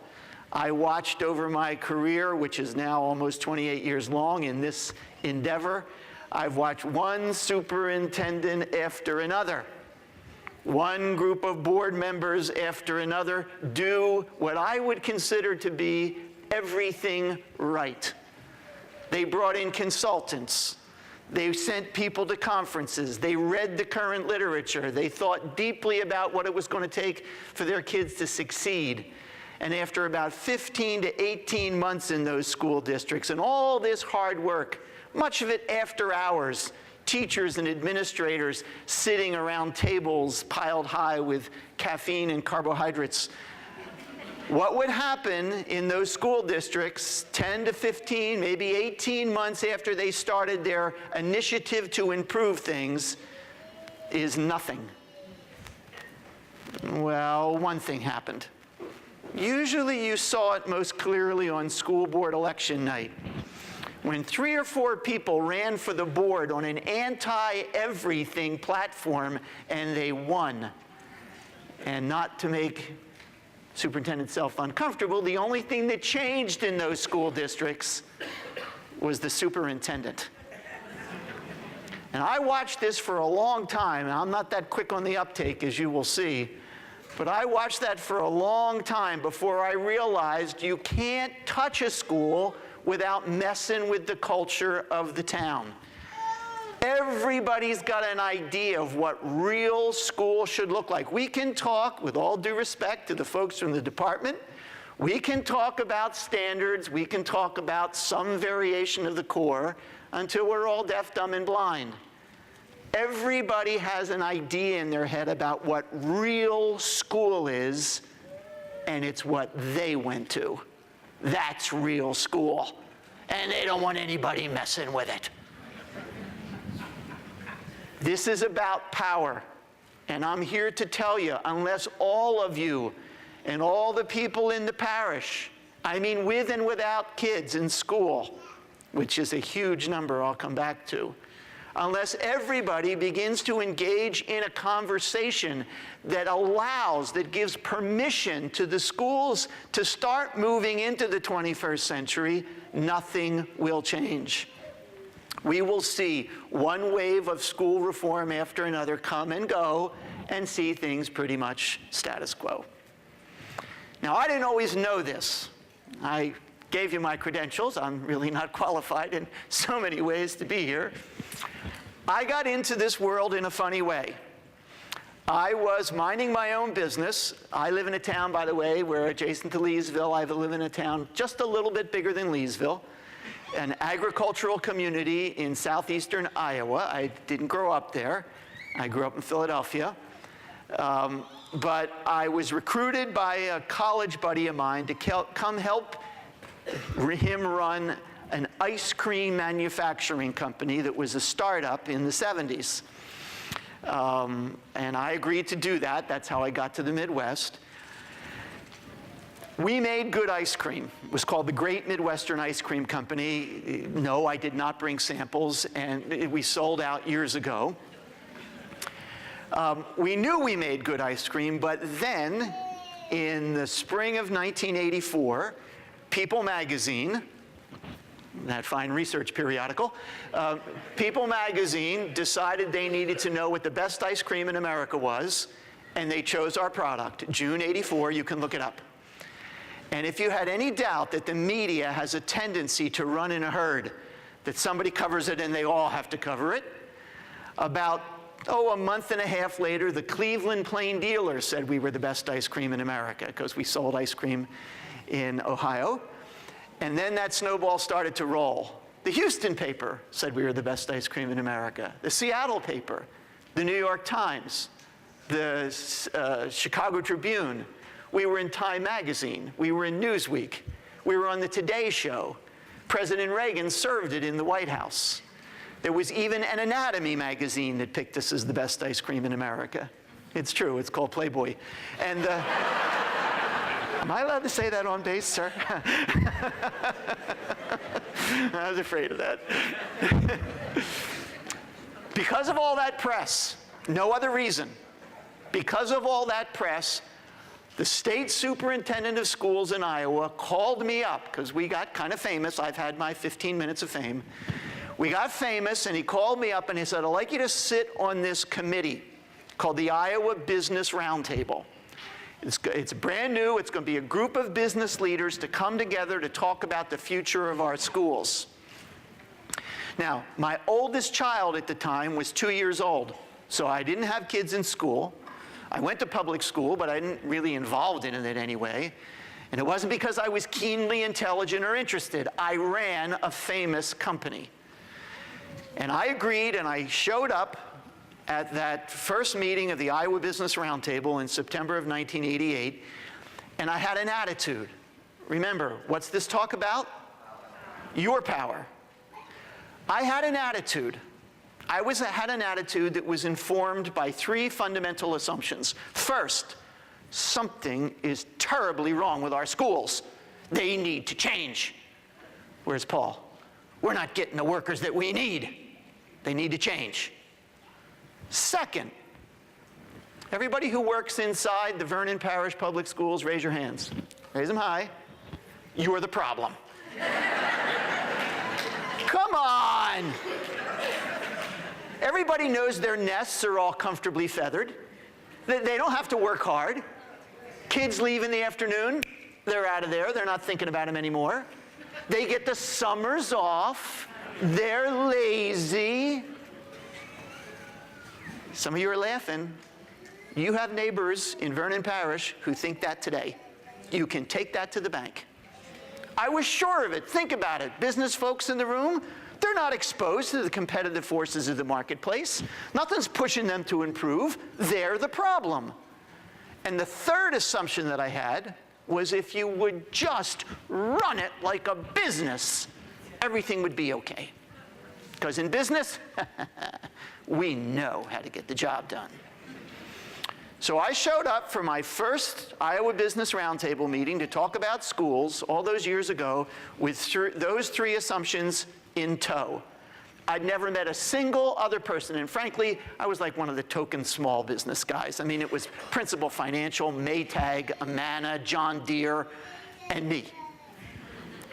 I'd never met any of those people before, but in 15 minutes, we loved one another. We bonded. Why? All had the same 3 assumptions. So honestly, truth be told, it's a long time ago, I thought I'd go to one meeting, be a good corporate citizen and go to a meeting. Oh, there was a sacrifice. It was 2.5 hours from my house to Des Moines, so, I had to go up. But it was interesting. So I went to the next, and I went to the next. And after about 18 months of volunteer work, I quit my job at the ice cream company and became executive director of the Iowa Business Roundtable. And now I had a platform from which to pontificate, and I did with a vengeance. I talked using those 3 assumptions as my basis. The goal was to attempt to change Iowa schools to increase student success. But after a year, with those 3 assumptions as the basis of my work, the only thing I'd really managed to do was have every single educator in the state hate me. I would come near them and you'd hear little Captain Kirks inside their heads yelling, "Shields! Shields!"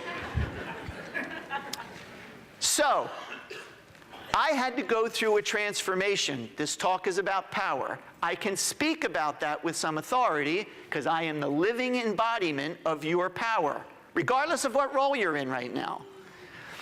Because when I would talk, the system needs to change, they are the enemy, do it like we do it, I was getting nowhere. But more to the point, I wasn't right in my assumptions. So, we don't have time for me to go through my whole personal transformation. I will tell you that one by one, at least in the case of the second and the third assumptions, they went away. The run it like a business, let's be perfectly clear, the free market has been very good to me. I like capitalism, but every time I stood before a group and said if we would just run it like a business, I was conveniently substituting mindless free market rhetoric for the reality of the classroom. Free market's great, capitalism's wonderful, but it could care less about equity. The market doesn't care about equity. It doesn't care whether everybody's well served. I have friends on the left who say, oh, the free market's immoral. No, it's not. It's amoral. It doesn't care. It's concerned about purchasing power and the distribution of products and resources. So every time I stood up and said, if you ran it like we ran it, I was actually not right. And there was a day when I was speaking, the educators were like this, when I was speaking to a group of teachers, when after I'd shot my mouth off for about 45 minutes about total quality management and continuous improvement, when a teacher stood up and she said to me, Mr. Vollmer, something tells me, we've been told you make good ice cream. Well, I was insufferable in those days, and I said, excuse me, ma'am, best ice cream in America. Thank you. Thank you very much. Oh, time out. You laughed at that. I give this speech all across the United States, sometimes to a room full of elementary school teachers. They're like 15 years old, as far as I can tell. They don't get that reference. They don't. I do that, thank you very much. They look at one another and they go, Justin Timberlake? Talk about the decline of Western civilization. They don't know who the king is, and I mean is. So, good audience. Yes, I make great ice cream. She said, sir, something tells me your ingredients, your nuts, your berries, your flavoring, they're all nothing but A ingredients. And I said, well, frankly, excuse me, but at the Great Midwestern Ice Cream Company, our specification to the supplier is AAA. And a little smile shot across her face that I did not understand at the time. She said, yes, sir. If you should be walking through your factory and you come out onto your receiving dock and a shipment arrives, I don't know, a shipment of blueberries, and those blueberries do not meet your AAA standards, what do you do? And in the silence of that room, you could hear the trap snap. I knew I was dead meat. I said, ma'am, I would send him back. She shoved her finger in my face. She says, that's right. You would send him back. We can never send back the blueberries that our suppliers send us. We take them big, small, rich, poor, hungry, abused, brilliant, creative, curious, frightened, cautious, ADHD, juvenile rheumatoid arthritis, head lice, English is their second language. We take them all, Mr. Vollmer, and that's why it's not a business, it's school. Yeah, well, okay. Yeah, I would have gotten the point. But all 200 of them jumped to their feet. Blueberries, pal! Blueberries! I left that room that day and I was down to two assumptions. We cannot continue to make this mindless comment, just run it like a business. Can we graft certain practices and procedures from the private sector onto the rarefied culture of pre-K-12? Yes, we can. Doesn't make it a business. She showed in 90 seconds you got no control over the quality of the raw material. Schools take what you send, good or bad. They take them all. Which, by the way, with all due respect, Carrie, is not always the case when we compare ourselves in those international comparisons. I will say we have to look at ourselves clearly in the mirror to see how we stack up internationally. But right now, one of the countries that's beating our brains in is Finland. And everybody's rushing to Finland to see what they're doing right. As a matter of fact, the Minister of Education in Finland, in Helsinki, had to finally put out a press release for all the Americans going to Finland to say, we want to make it perfectly clear, we're happy to have you come, but everything we're doing, we learned in America. The fact of the matter is there's fundamental differences. As Ashley, you talked about with the ACT, there's fundamental differences in international comparisons. One of which, for example, with the Finns. They're all Finns. They all speak Finnish.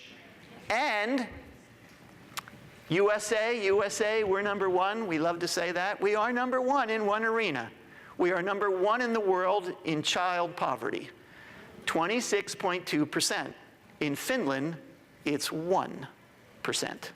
So it's really not an apt comparison. Doesn't mean we don't have to clearly look at ourselves and see what we're doing. But we have to get over this idea of just making these pronouncements like run it like a business, because it's just factually not true. And it hurts us. It hurts the educators, because all they're left to do is throw up their shields. They know what the reality is. And so it just sounds like we're beating up on them.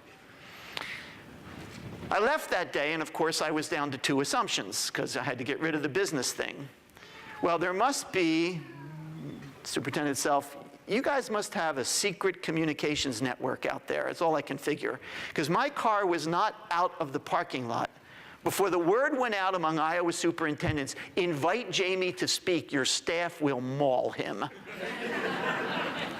So I start getting invited to other places. And one superintendent calls me up, a woman. She calls me up on the Mississippi River, and she said, I'd like you to come into my district. And by that time, I was kind of used to going. I said, yes, I'm happy to come and give a talk. She said, no, we've all heard the speech. We want you to come and spend a day with us. Just a day. We have certain provisions, certain conditions. 1, dress down. You don't have to suit all up. Be casual. 2, no secretary interruptions back from your office. No call-in, you're going to be like you worked inside our schools today. And 3, once you arrive, you cannot leave. I'm thinking, how hard can it be? So I arrive on the appointed day, and the first thing that she made me do after she made me do bus duty at the elementary school, good morning, good morning, good morning. First thing she made me do is be a teacher's aide in a 3rd grade classroom. Now, what does that mean for a 6-foot-tall man? They're 8 years old. It means bending over, standing up, bending over, standing up, trying to convince the little spaced-out boy at the window to come on in and join the group. 8-year-olds all morning long. The lunch bell rings. I'm still feeling pretty good. So I turned to the teacher and I said, come on, I'll buy you lunch downtown. It was the educators in the room who just laughed. She said, yeah, we don't get downtown for lunch much around here. It's been arranged you're going to dine in the building today. Where'd they take me? Been the cafeteria dozens and dozens of times. Interesting experience, always life affirming and life changing. By the way, those kids were great. No, where'd they take me? Teacher's Lounge. Ladies and gentlemen from the greater Vernon Parish, Fort Polk community who've never experienced it, Teacher's Lounge, not a pretty sight. A bunch of grown-ups, usually in a dingy, crummy, windowless room, sitting around tables, having 15 to 20 minutes to inhale food, gossip, and cut out paper pumpkins, paper shamrocks, paper turkeys. Not fine dining. So she made me do playground duty at lunch, so I had to wolf down my food, get out to the playground, supervise playground. Last lunch bell rings, she comes and picks me up. Cruel woman that she was. She makes me be a teacher's aide in a 3rd grade classroom for the afternoon. It's a warm Friday afternoon in May. Ladies and gentlemen, I will go to my grave with that smell in my nostrils.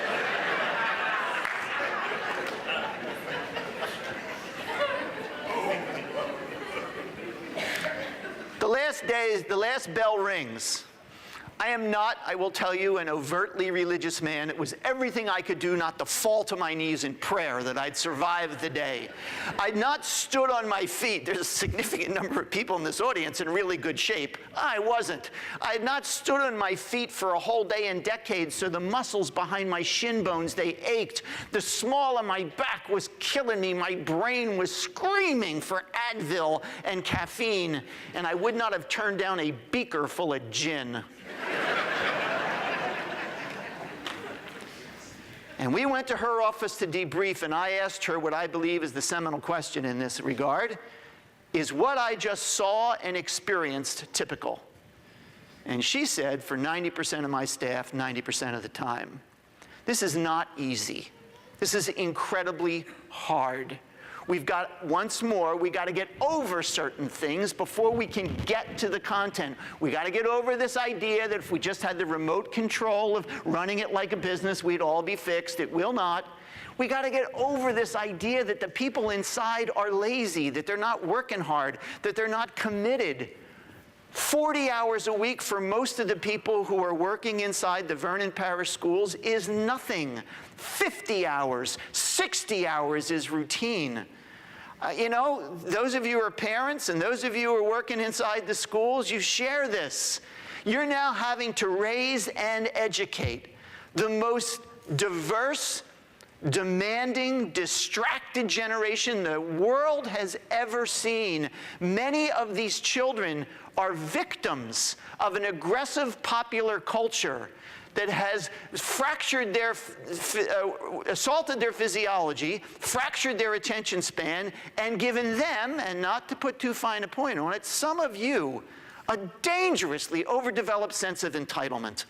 This is unbelievably hard.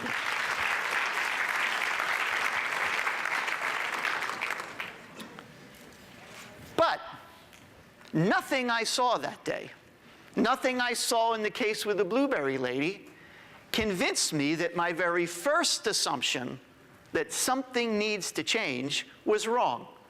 Yes, I had to give up the idea that somehow or another, by the way, I would venture to say that 90%, without knowing the specifics in Louisiana, what's coming out of your department right at the moment, nationally, let's just say the vast majority of school reform initiatives have at their basis the assumption that the people working inside our schools are the problem.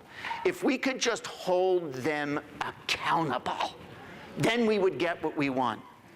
I defy you to go into school and find an outsized group of people who are not dancing as fast as they can to meet the challenges of the 21st century.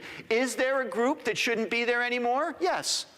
And I got to tell you, not since we're close to Leesville, that group is no greater as a percentage than the number of doctors, lawyers, firefighters, accountants, or police officers in the parish that shouldn't be in their job. It's not an outsized group.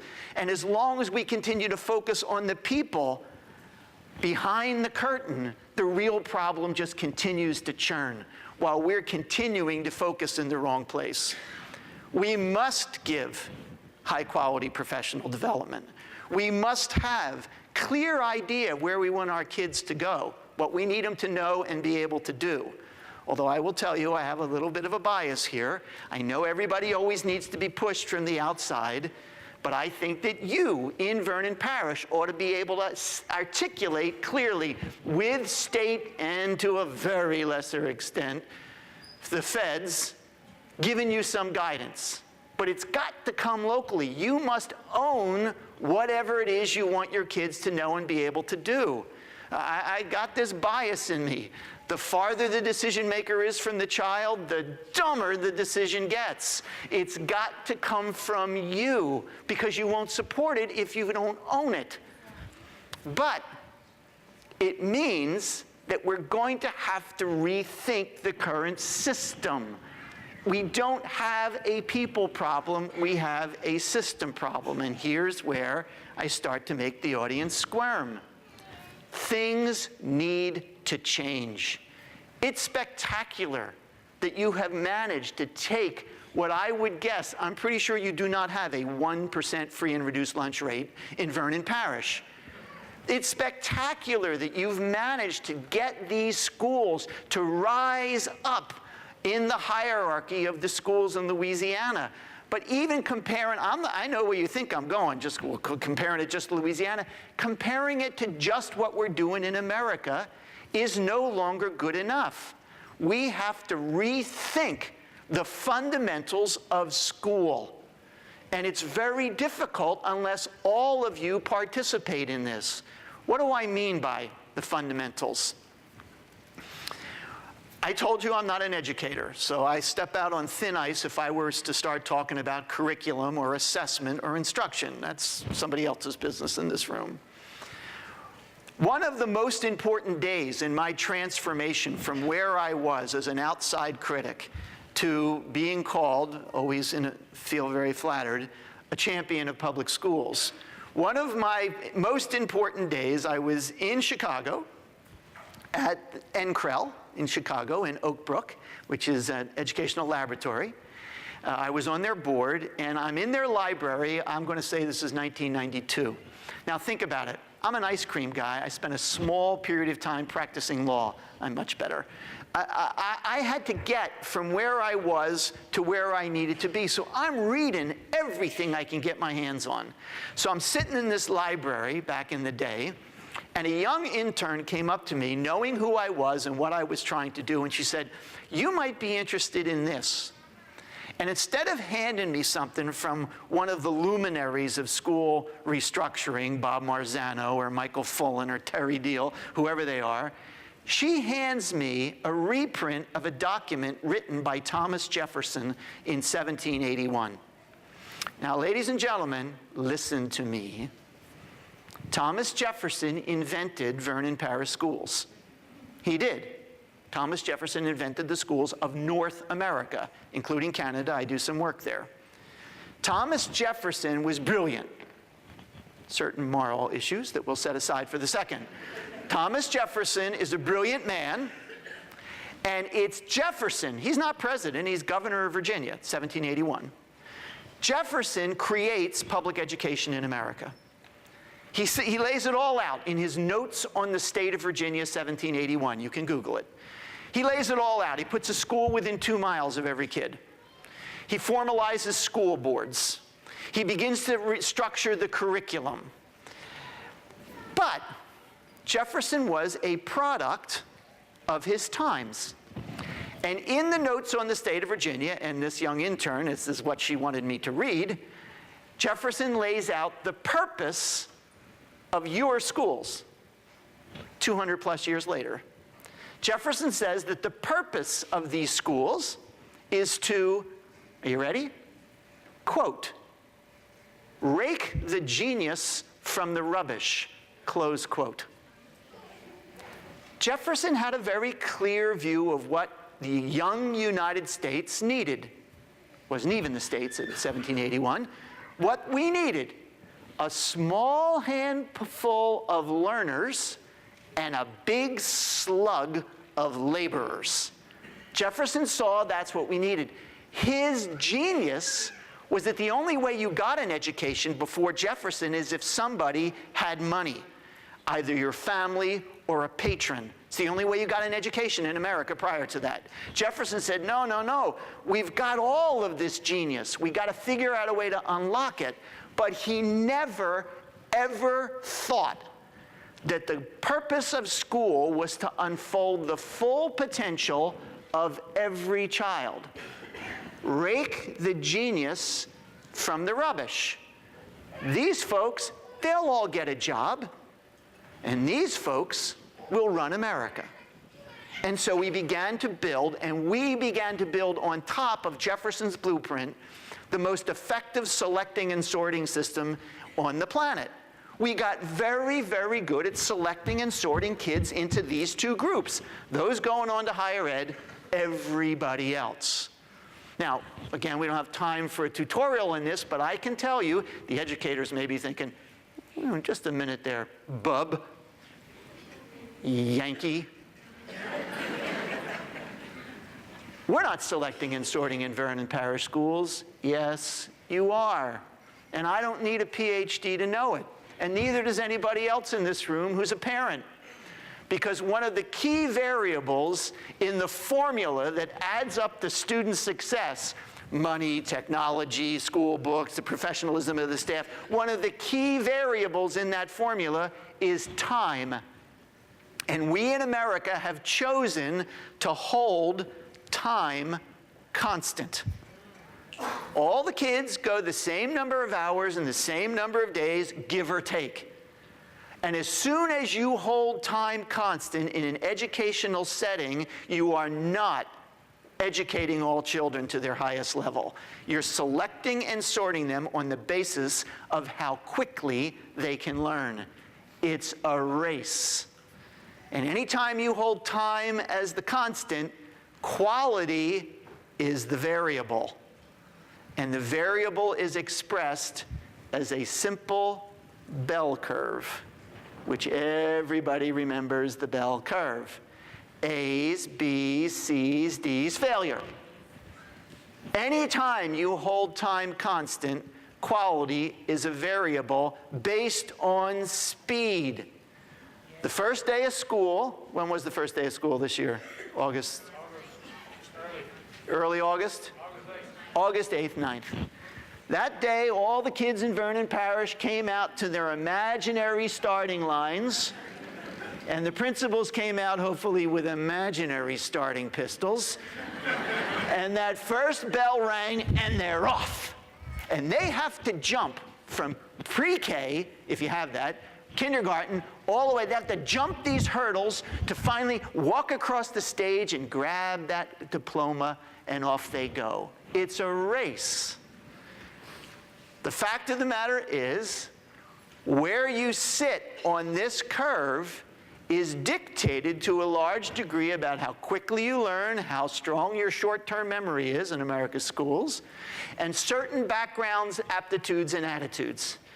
We've got a race. Here it is. And you can say, some of you are very smart, you say, whoa, whoa, whoa, J-Mo. Don't you believe there's a bell curve of human intelligence? Because all our schools are doing is identifying where those kids sit on that bell curve of human intelligence. Well, first of all, as the educators know, there's a war going on in America today about the bell curve. There's a man named Howard Gardner at Harvard who's kicked the hornet's nest by saying there's multiple intelligences, and it depends on how you look at intelligence. All that stuff, that's above my pay grade. I'll tell you this. Every interaction I have with my next-door neighbor convinces me there's a curve. That's about it. So let's assume for the moment that there's a curve, although Gardner says it's a three-dimensional bell and depends on which way you cross-cut it. Fair enough. If we accept that there is some sort of curve of intelligence, then you can say all our schools are doing is showing us who's got it and who ain't. The problem is that the bell curve of student achievement, those GPAs, and the bell curve of human intelligence are not the same curve. The bell curve of student achievement shows you just one thing: how well you do in school, which is not the same thing as how intelligent you are unless you define intelligence in very narrow terms. How many of you in this room will admit, I did not begin to become successful in my life until after I got out of school? How many will admit that? Why? You guys think it was developmental? You got to be 19 years old and you went, there's my potential. I wondered where that was. It's because school, as it is currently constructed, not just in Vernon Parish, everywhere, it's because school, in the words of the former New York State Teacher of the Year, John Gatto, school is psychotic. School favors certain kinds of kids with certain kinds of aptitudes, with certain kinds of backgrounds. And it favors them because it was designed to select and sort. It was never designed to unfold the full potential of every kid. Now, if you buy this, if you go along with me on this for a few minutes, you could make the statement, why did we do that? We're not stupid in America. We're smart. We're good.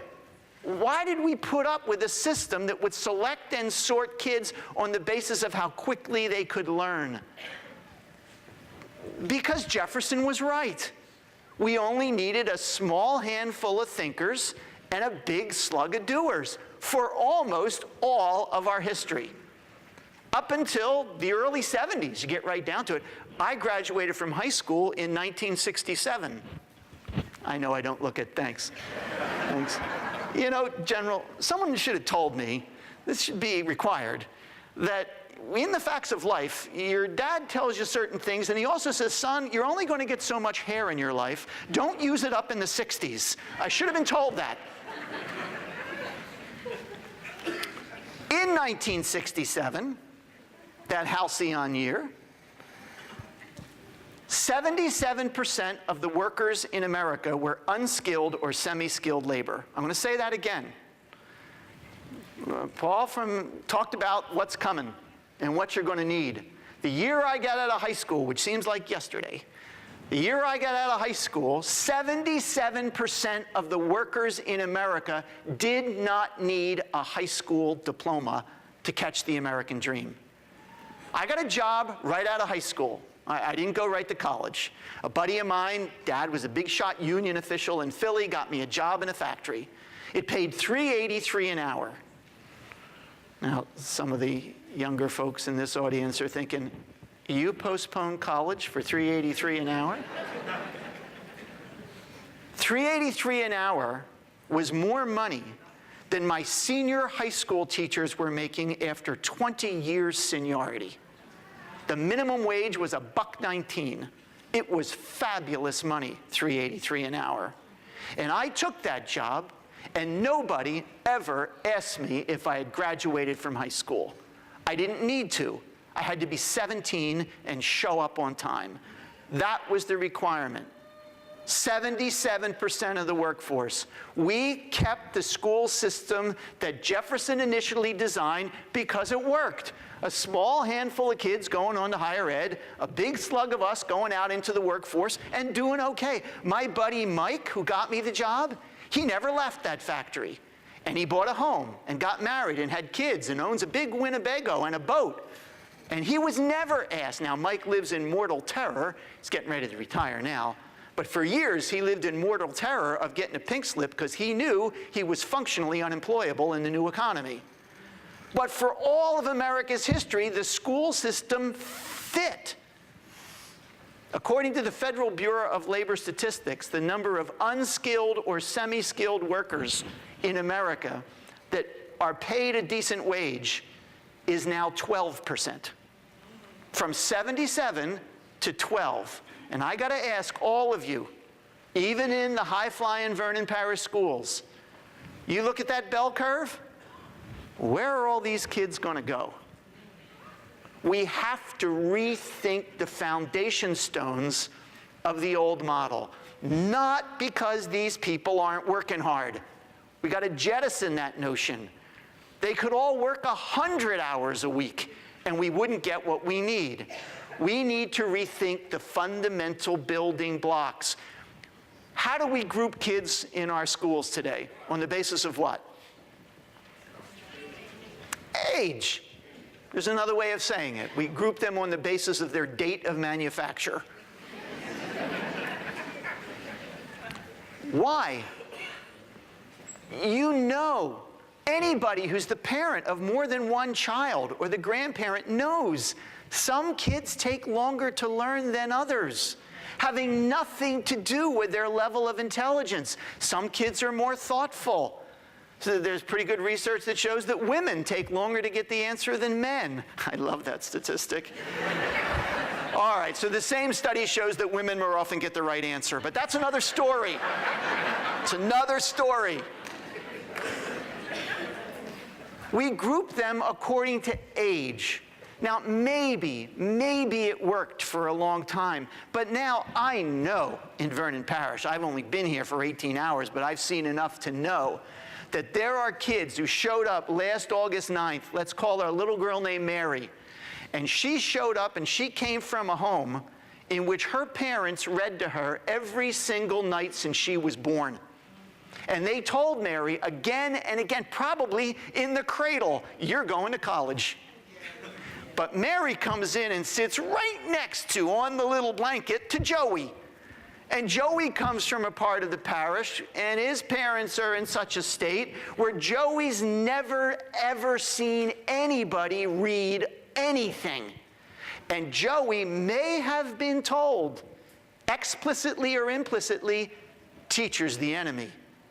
School's a waste. And Mary and Joey sit right next to one another, and in my hypothetical, Mary and Joey have exactly the same IQ. The problem is that studies are crystal clear now, enough research has been done.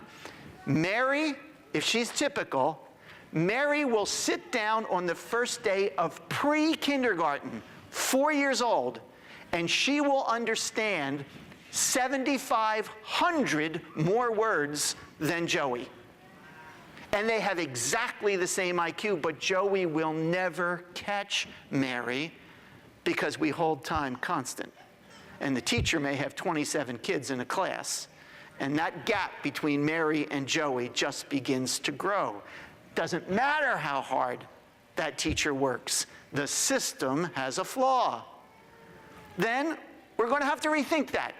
Now, I'm not some yahoo from out of town saying you're going to have to go to block scheduling or year-round schools or any of that stuff. That's your decision, but I'm here to tell you, we cannot hold the same school calendar that we've had since my grandfather graduated from school. We can't do that. We have to rethink it. We're going to have to rethink what we teach.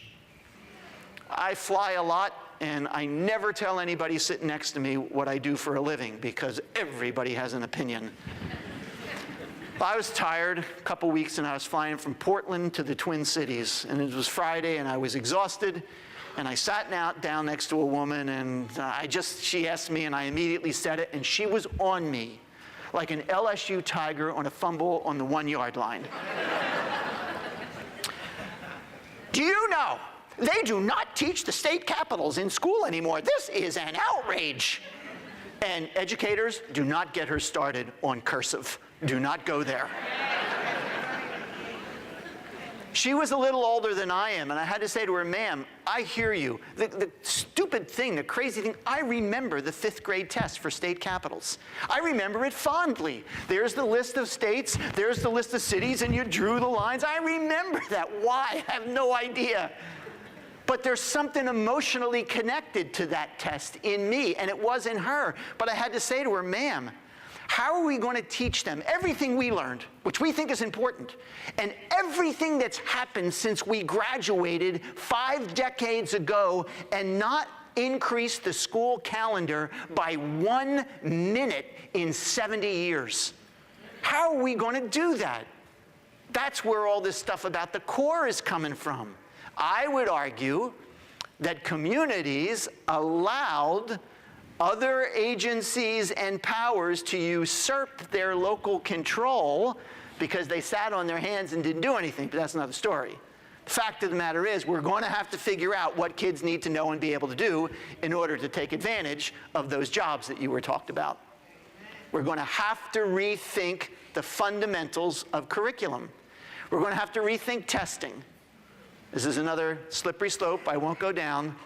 I will simply tell you, we are now in a national hysteria of low-bid, machine-scored, standardized testing. It's going to kill us as a nation. It's just too narrow a snapshot of what these kids can do. So again, we're going to have to rethink that. And I can come in here from out of town and saying you're going to have to fundamentally rethink the way your schools operate. Not because they're doing a crummy job, but because America has changed so dramatically. We're going to have to rethink that. And everybody in here may nod their head. That man is right. He is right. And I will leave here and you won't do it. And it's because what I'm talking about, that ain't real school. We're going to have a conversation. I misspoke. I'm just some guy passing through. You're going to have a conversation from the fort to Leesville, to the other communities, to the parish. Everybody is going to have a conversation that allows the schools to begin to fundamentally change and move forward so that we can do what we now need to do. Not select and sort. Unfold the creativity and intelligence of every single kid. Every human being is born with some creative capacity. And for centuries in America, we valued some and not others. Now we need all of it.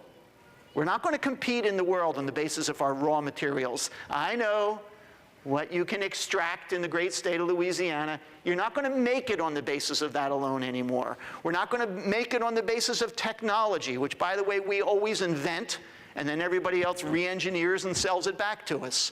We're not going to be able to do that. We have one competitive advantage in the world today: the human capital of the children in Vernon Parish.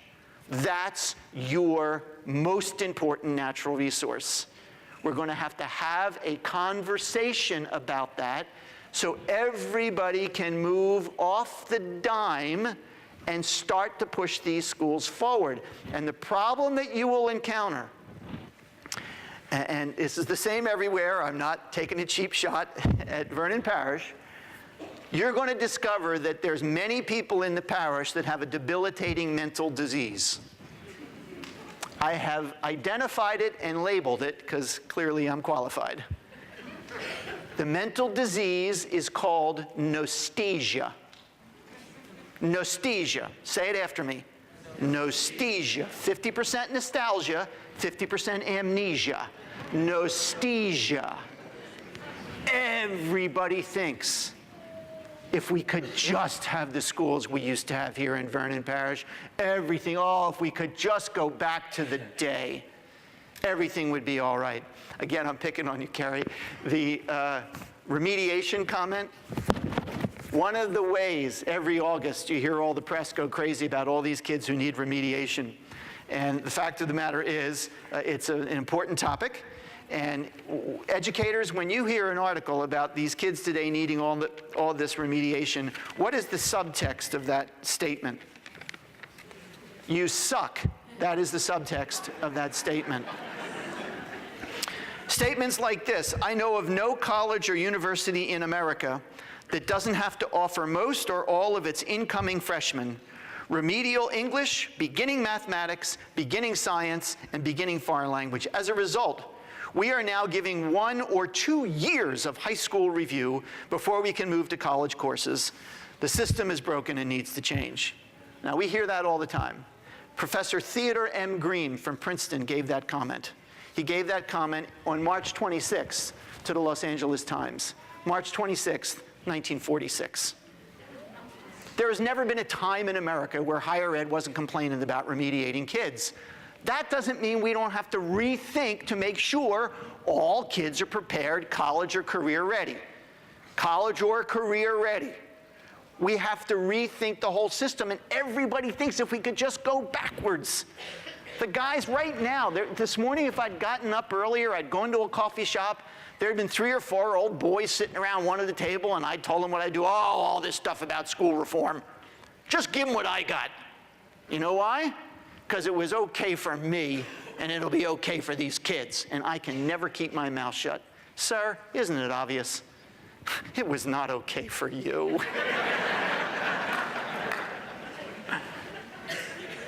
You have power. We're going to have to build that power. And to get this conversation rolling, we're going to have to help the community understand what's going on inside our schools now. Why would they rally to your aid? Why would they consider any of this? If they're all locked in 1963, or worse, 1953, if we all think, that's what's going on.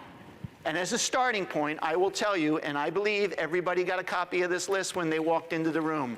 You don't have to refer to it. This is Jamie's magic list. I've been compiling this for 25 years. This is a list of everything that's been added to the school year in the last century, and this list should be on every refrigerator door in the parish. The fact of the matter is the community needs to see what's going on in their school. Because when you start saying, just give them the basics, it's been decades since schools were asked to do the basics. We started in 1900, lessons in basic hygiene, courses in nutrition, immunizing kids, screening for vision, hearing, and dental problems. From 1910 to 1940, vocational education, industrial arts, domestic education, phys ed's expanded, school transportation. For decades, kids had to get to school on their own. Now you guys got to go fetch them. In the 40s, business education, music and art are expanded, half-day kindergarten, school lunch, now we feed them. In the 50s, science and math are strengthened. Driver's ed, something called sex education is introduced. Kind of wonder how we made it as a species prior to the 50s, don't you? I guess we figured it out on our own. In the 60s, Head Start, bilingual education, advanced placement programs. In the 70s, special ed, drug and alcohol abuse education, women's studies, alternative education, environmental education, school breakfast. Now we feed them twice. In the 80s, keyboarding, computer education, sexual abuse education, stranger danger, anti-smoking, global education, multicultural, non-sexist. I can't read all this. In computer labs in the 90s, tech prep, school to work, HIV education, bicycle safety, conflict resolution, CPR training. In the 2000s, we start with No Child Left Behind. Not that that was disruptive. Internet safety, bullying prevention programs, elevator and escalator safety instruction, body mass index evaluation, eating disorder counseling, intruder lockdown training, contextual learning and skill development, race to the top, the Common Core, and STEM. And we've not added a minute. This list doesn't say teach my child. It says raise my kid. That's what this list says. Every single refrigerator door should see this. They need to understand what you're up against. They need to understand we cannot continue to do what we've always done. They need understanding of reality. You have power. I'm just passing through. We're going to have to build, you're going to have to build with the foundation, if I can be so bold, with Fort Polk Progress, with the schools, with the Fort. A community-wide conversation that helps them understand the challenges that your children face and your need to come together to remove the obstacles to student success. And now's the time to start, ladies and gentlemen. This is the time. Something wonderful has happened in America. For all the stress that's around us, for all the issues that we face, two things have come together which heretofore were separate. Two things. First is moral. The second is practical. The moral imperative is to teach every child to his or her full potential. That's been the moral imperative ever since from the beginning of time. If I had any doubt about that, I was reminded the night my son was born, my firstborn. God bless him. It had been a long day of labor. I was exhausted. Oh, geez, hurry up, hon. Our meticulously planned home birth with midwives had flown out the window hours before. A complication arises. It's a mad 60-mile dash to the University of Iowa Hospital. It's 2:30 in the morning, and I'm standing in the operating room watching the doctor perform a C-section. Why am I standing there? Because he asked me to watch in front of my wife. What was I going to say? No. Come fetch me in the bar when it's over. So there I am. This is a true story, ladies and gentlemen. Absolutely traumatized. I ain't seen nothing like this before. The doctor was a genius. There's no sarcasm in that. I will be in that man's debt for the rest of my life. He was a genius. Calm, confident. I almost missed it. I was so tired. He just put down his tools. And quickly, with a deft move, he just reached in and he pulled out my boy. And he was perfect. Perfect. Little wispy curls, my mother's eyes. And in that second, I heard a message. No one will ever talk me out of this. I heard a message from God. It wasn't verbal, it was visceral. It like passed through me like a wave, crystal clear. Here's your child. Your job now is to help this boy unfold all the talent, all the potential I have sent him into the world to enjoy. That has been the moral imperative for every single child born on the base in the parish.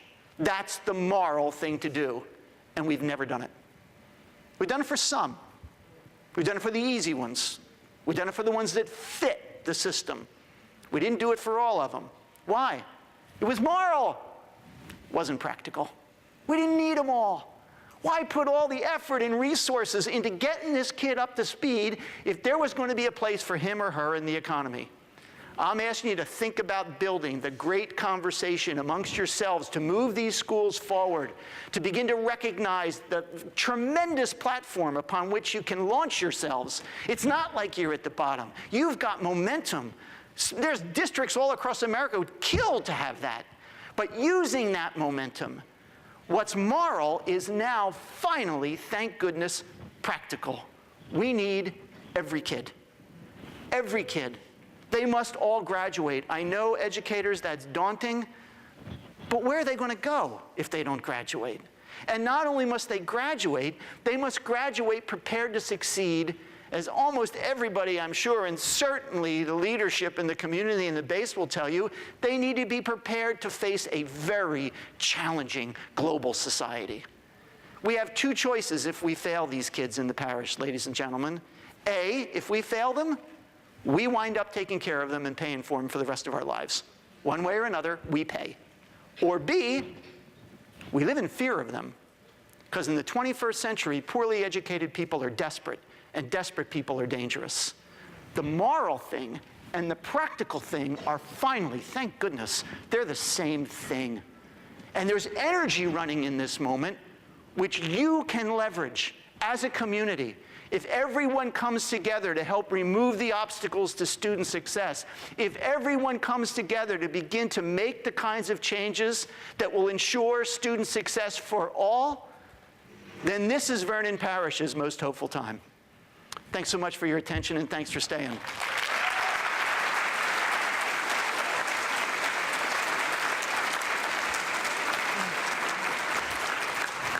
Thanks. Thank you very much, Jamie. We certainly appreciate your time and travel to Louisiana, and thank you very much for a very inspirational presentation. Thank you.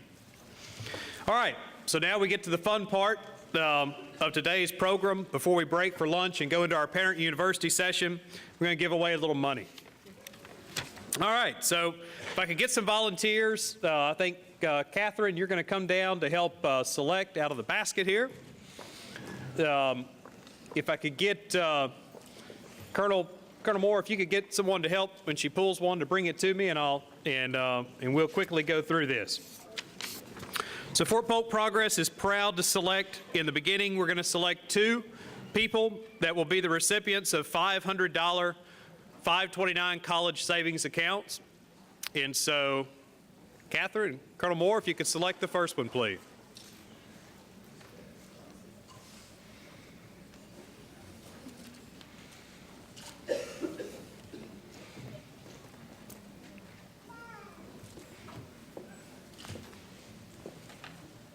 Sir.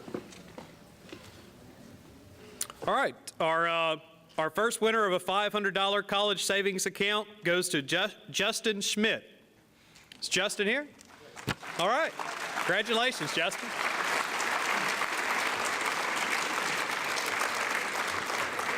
And for everybody that wins on your way out of the door, Miss Tammy Sharp will meet you there. She's right in the back in the white shirt. She'll get some more information from you so we can get those accounts set up. So our next winner of another $500 529 college savings account.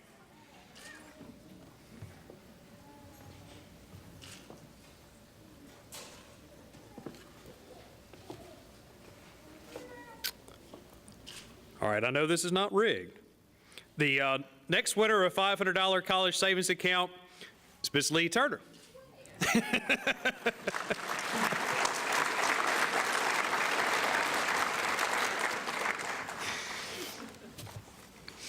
All right, now we're now going to give away 5 $250 college savings accounts. So the first of the 250.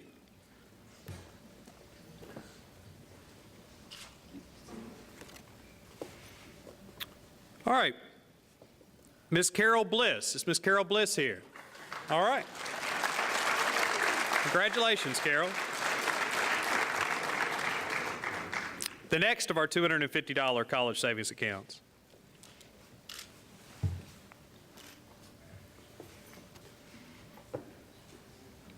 Is Trinita Owens here? All right, congratulations, Trinita.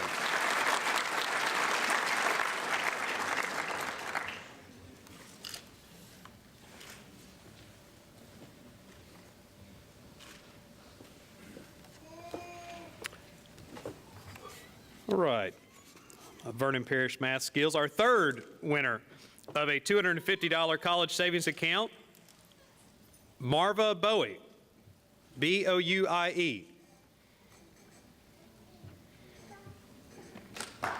All right.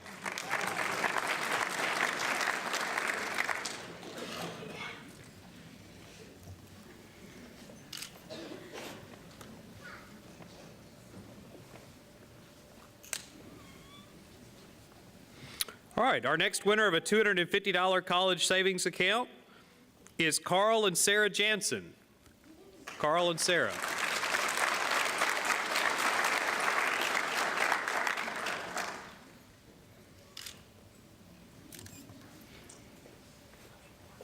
That's it.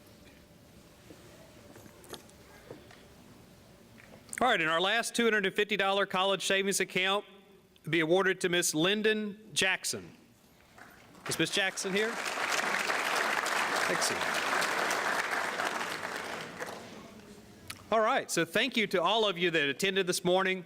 I want to just briefly go over just a couple of closing remarks here. We know we have a lot of opportunities as we break for lunch around the base. There are maps on the concierge table as you leave the theater today that'll have those locations marked on that map. We encourage you to get out, see the base, see what the base has to offer for lunch. The afternoon sessions, the pre-K through 6 will be back in this facility. 7th through 12th grade will be across the street at the youth gym. That program begins at 1,300 hours. You'll have more in-depth discussion about what we talked about this morning and an opportunity as parents to ask questions of a panel of principals and other education experts. Thank you very much for participating this morning.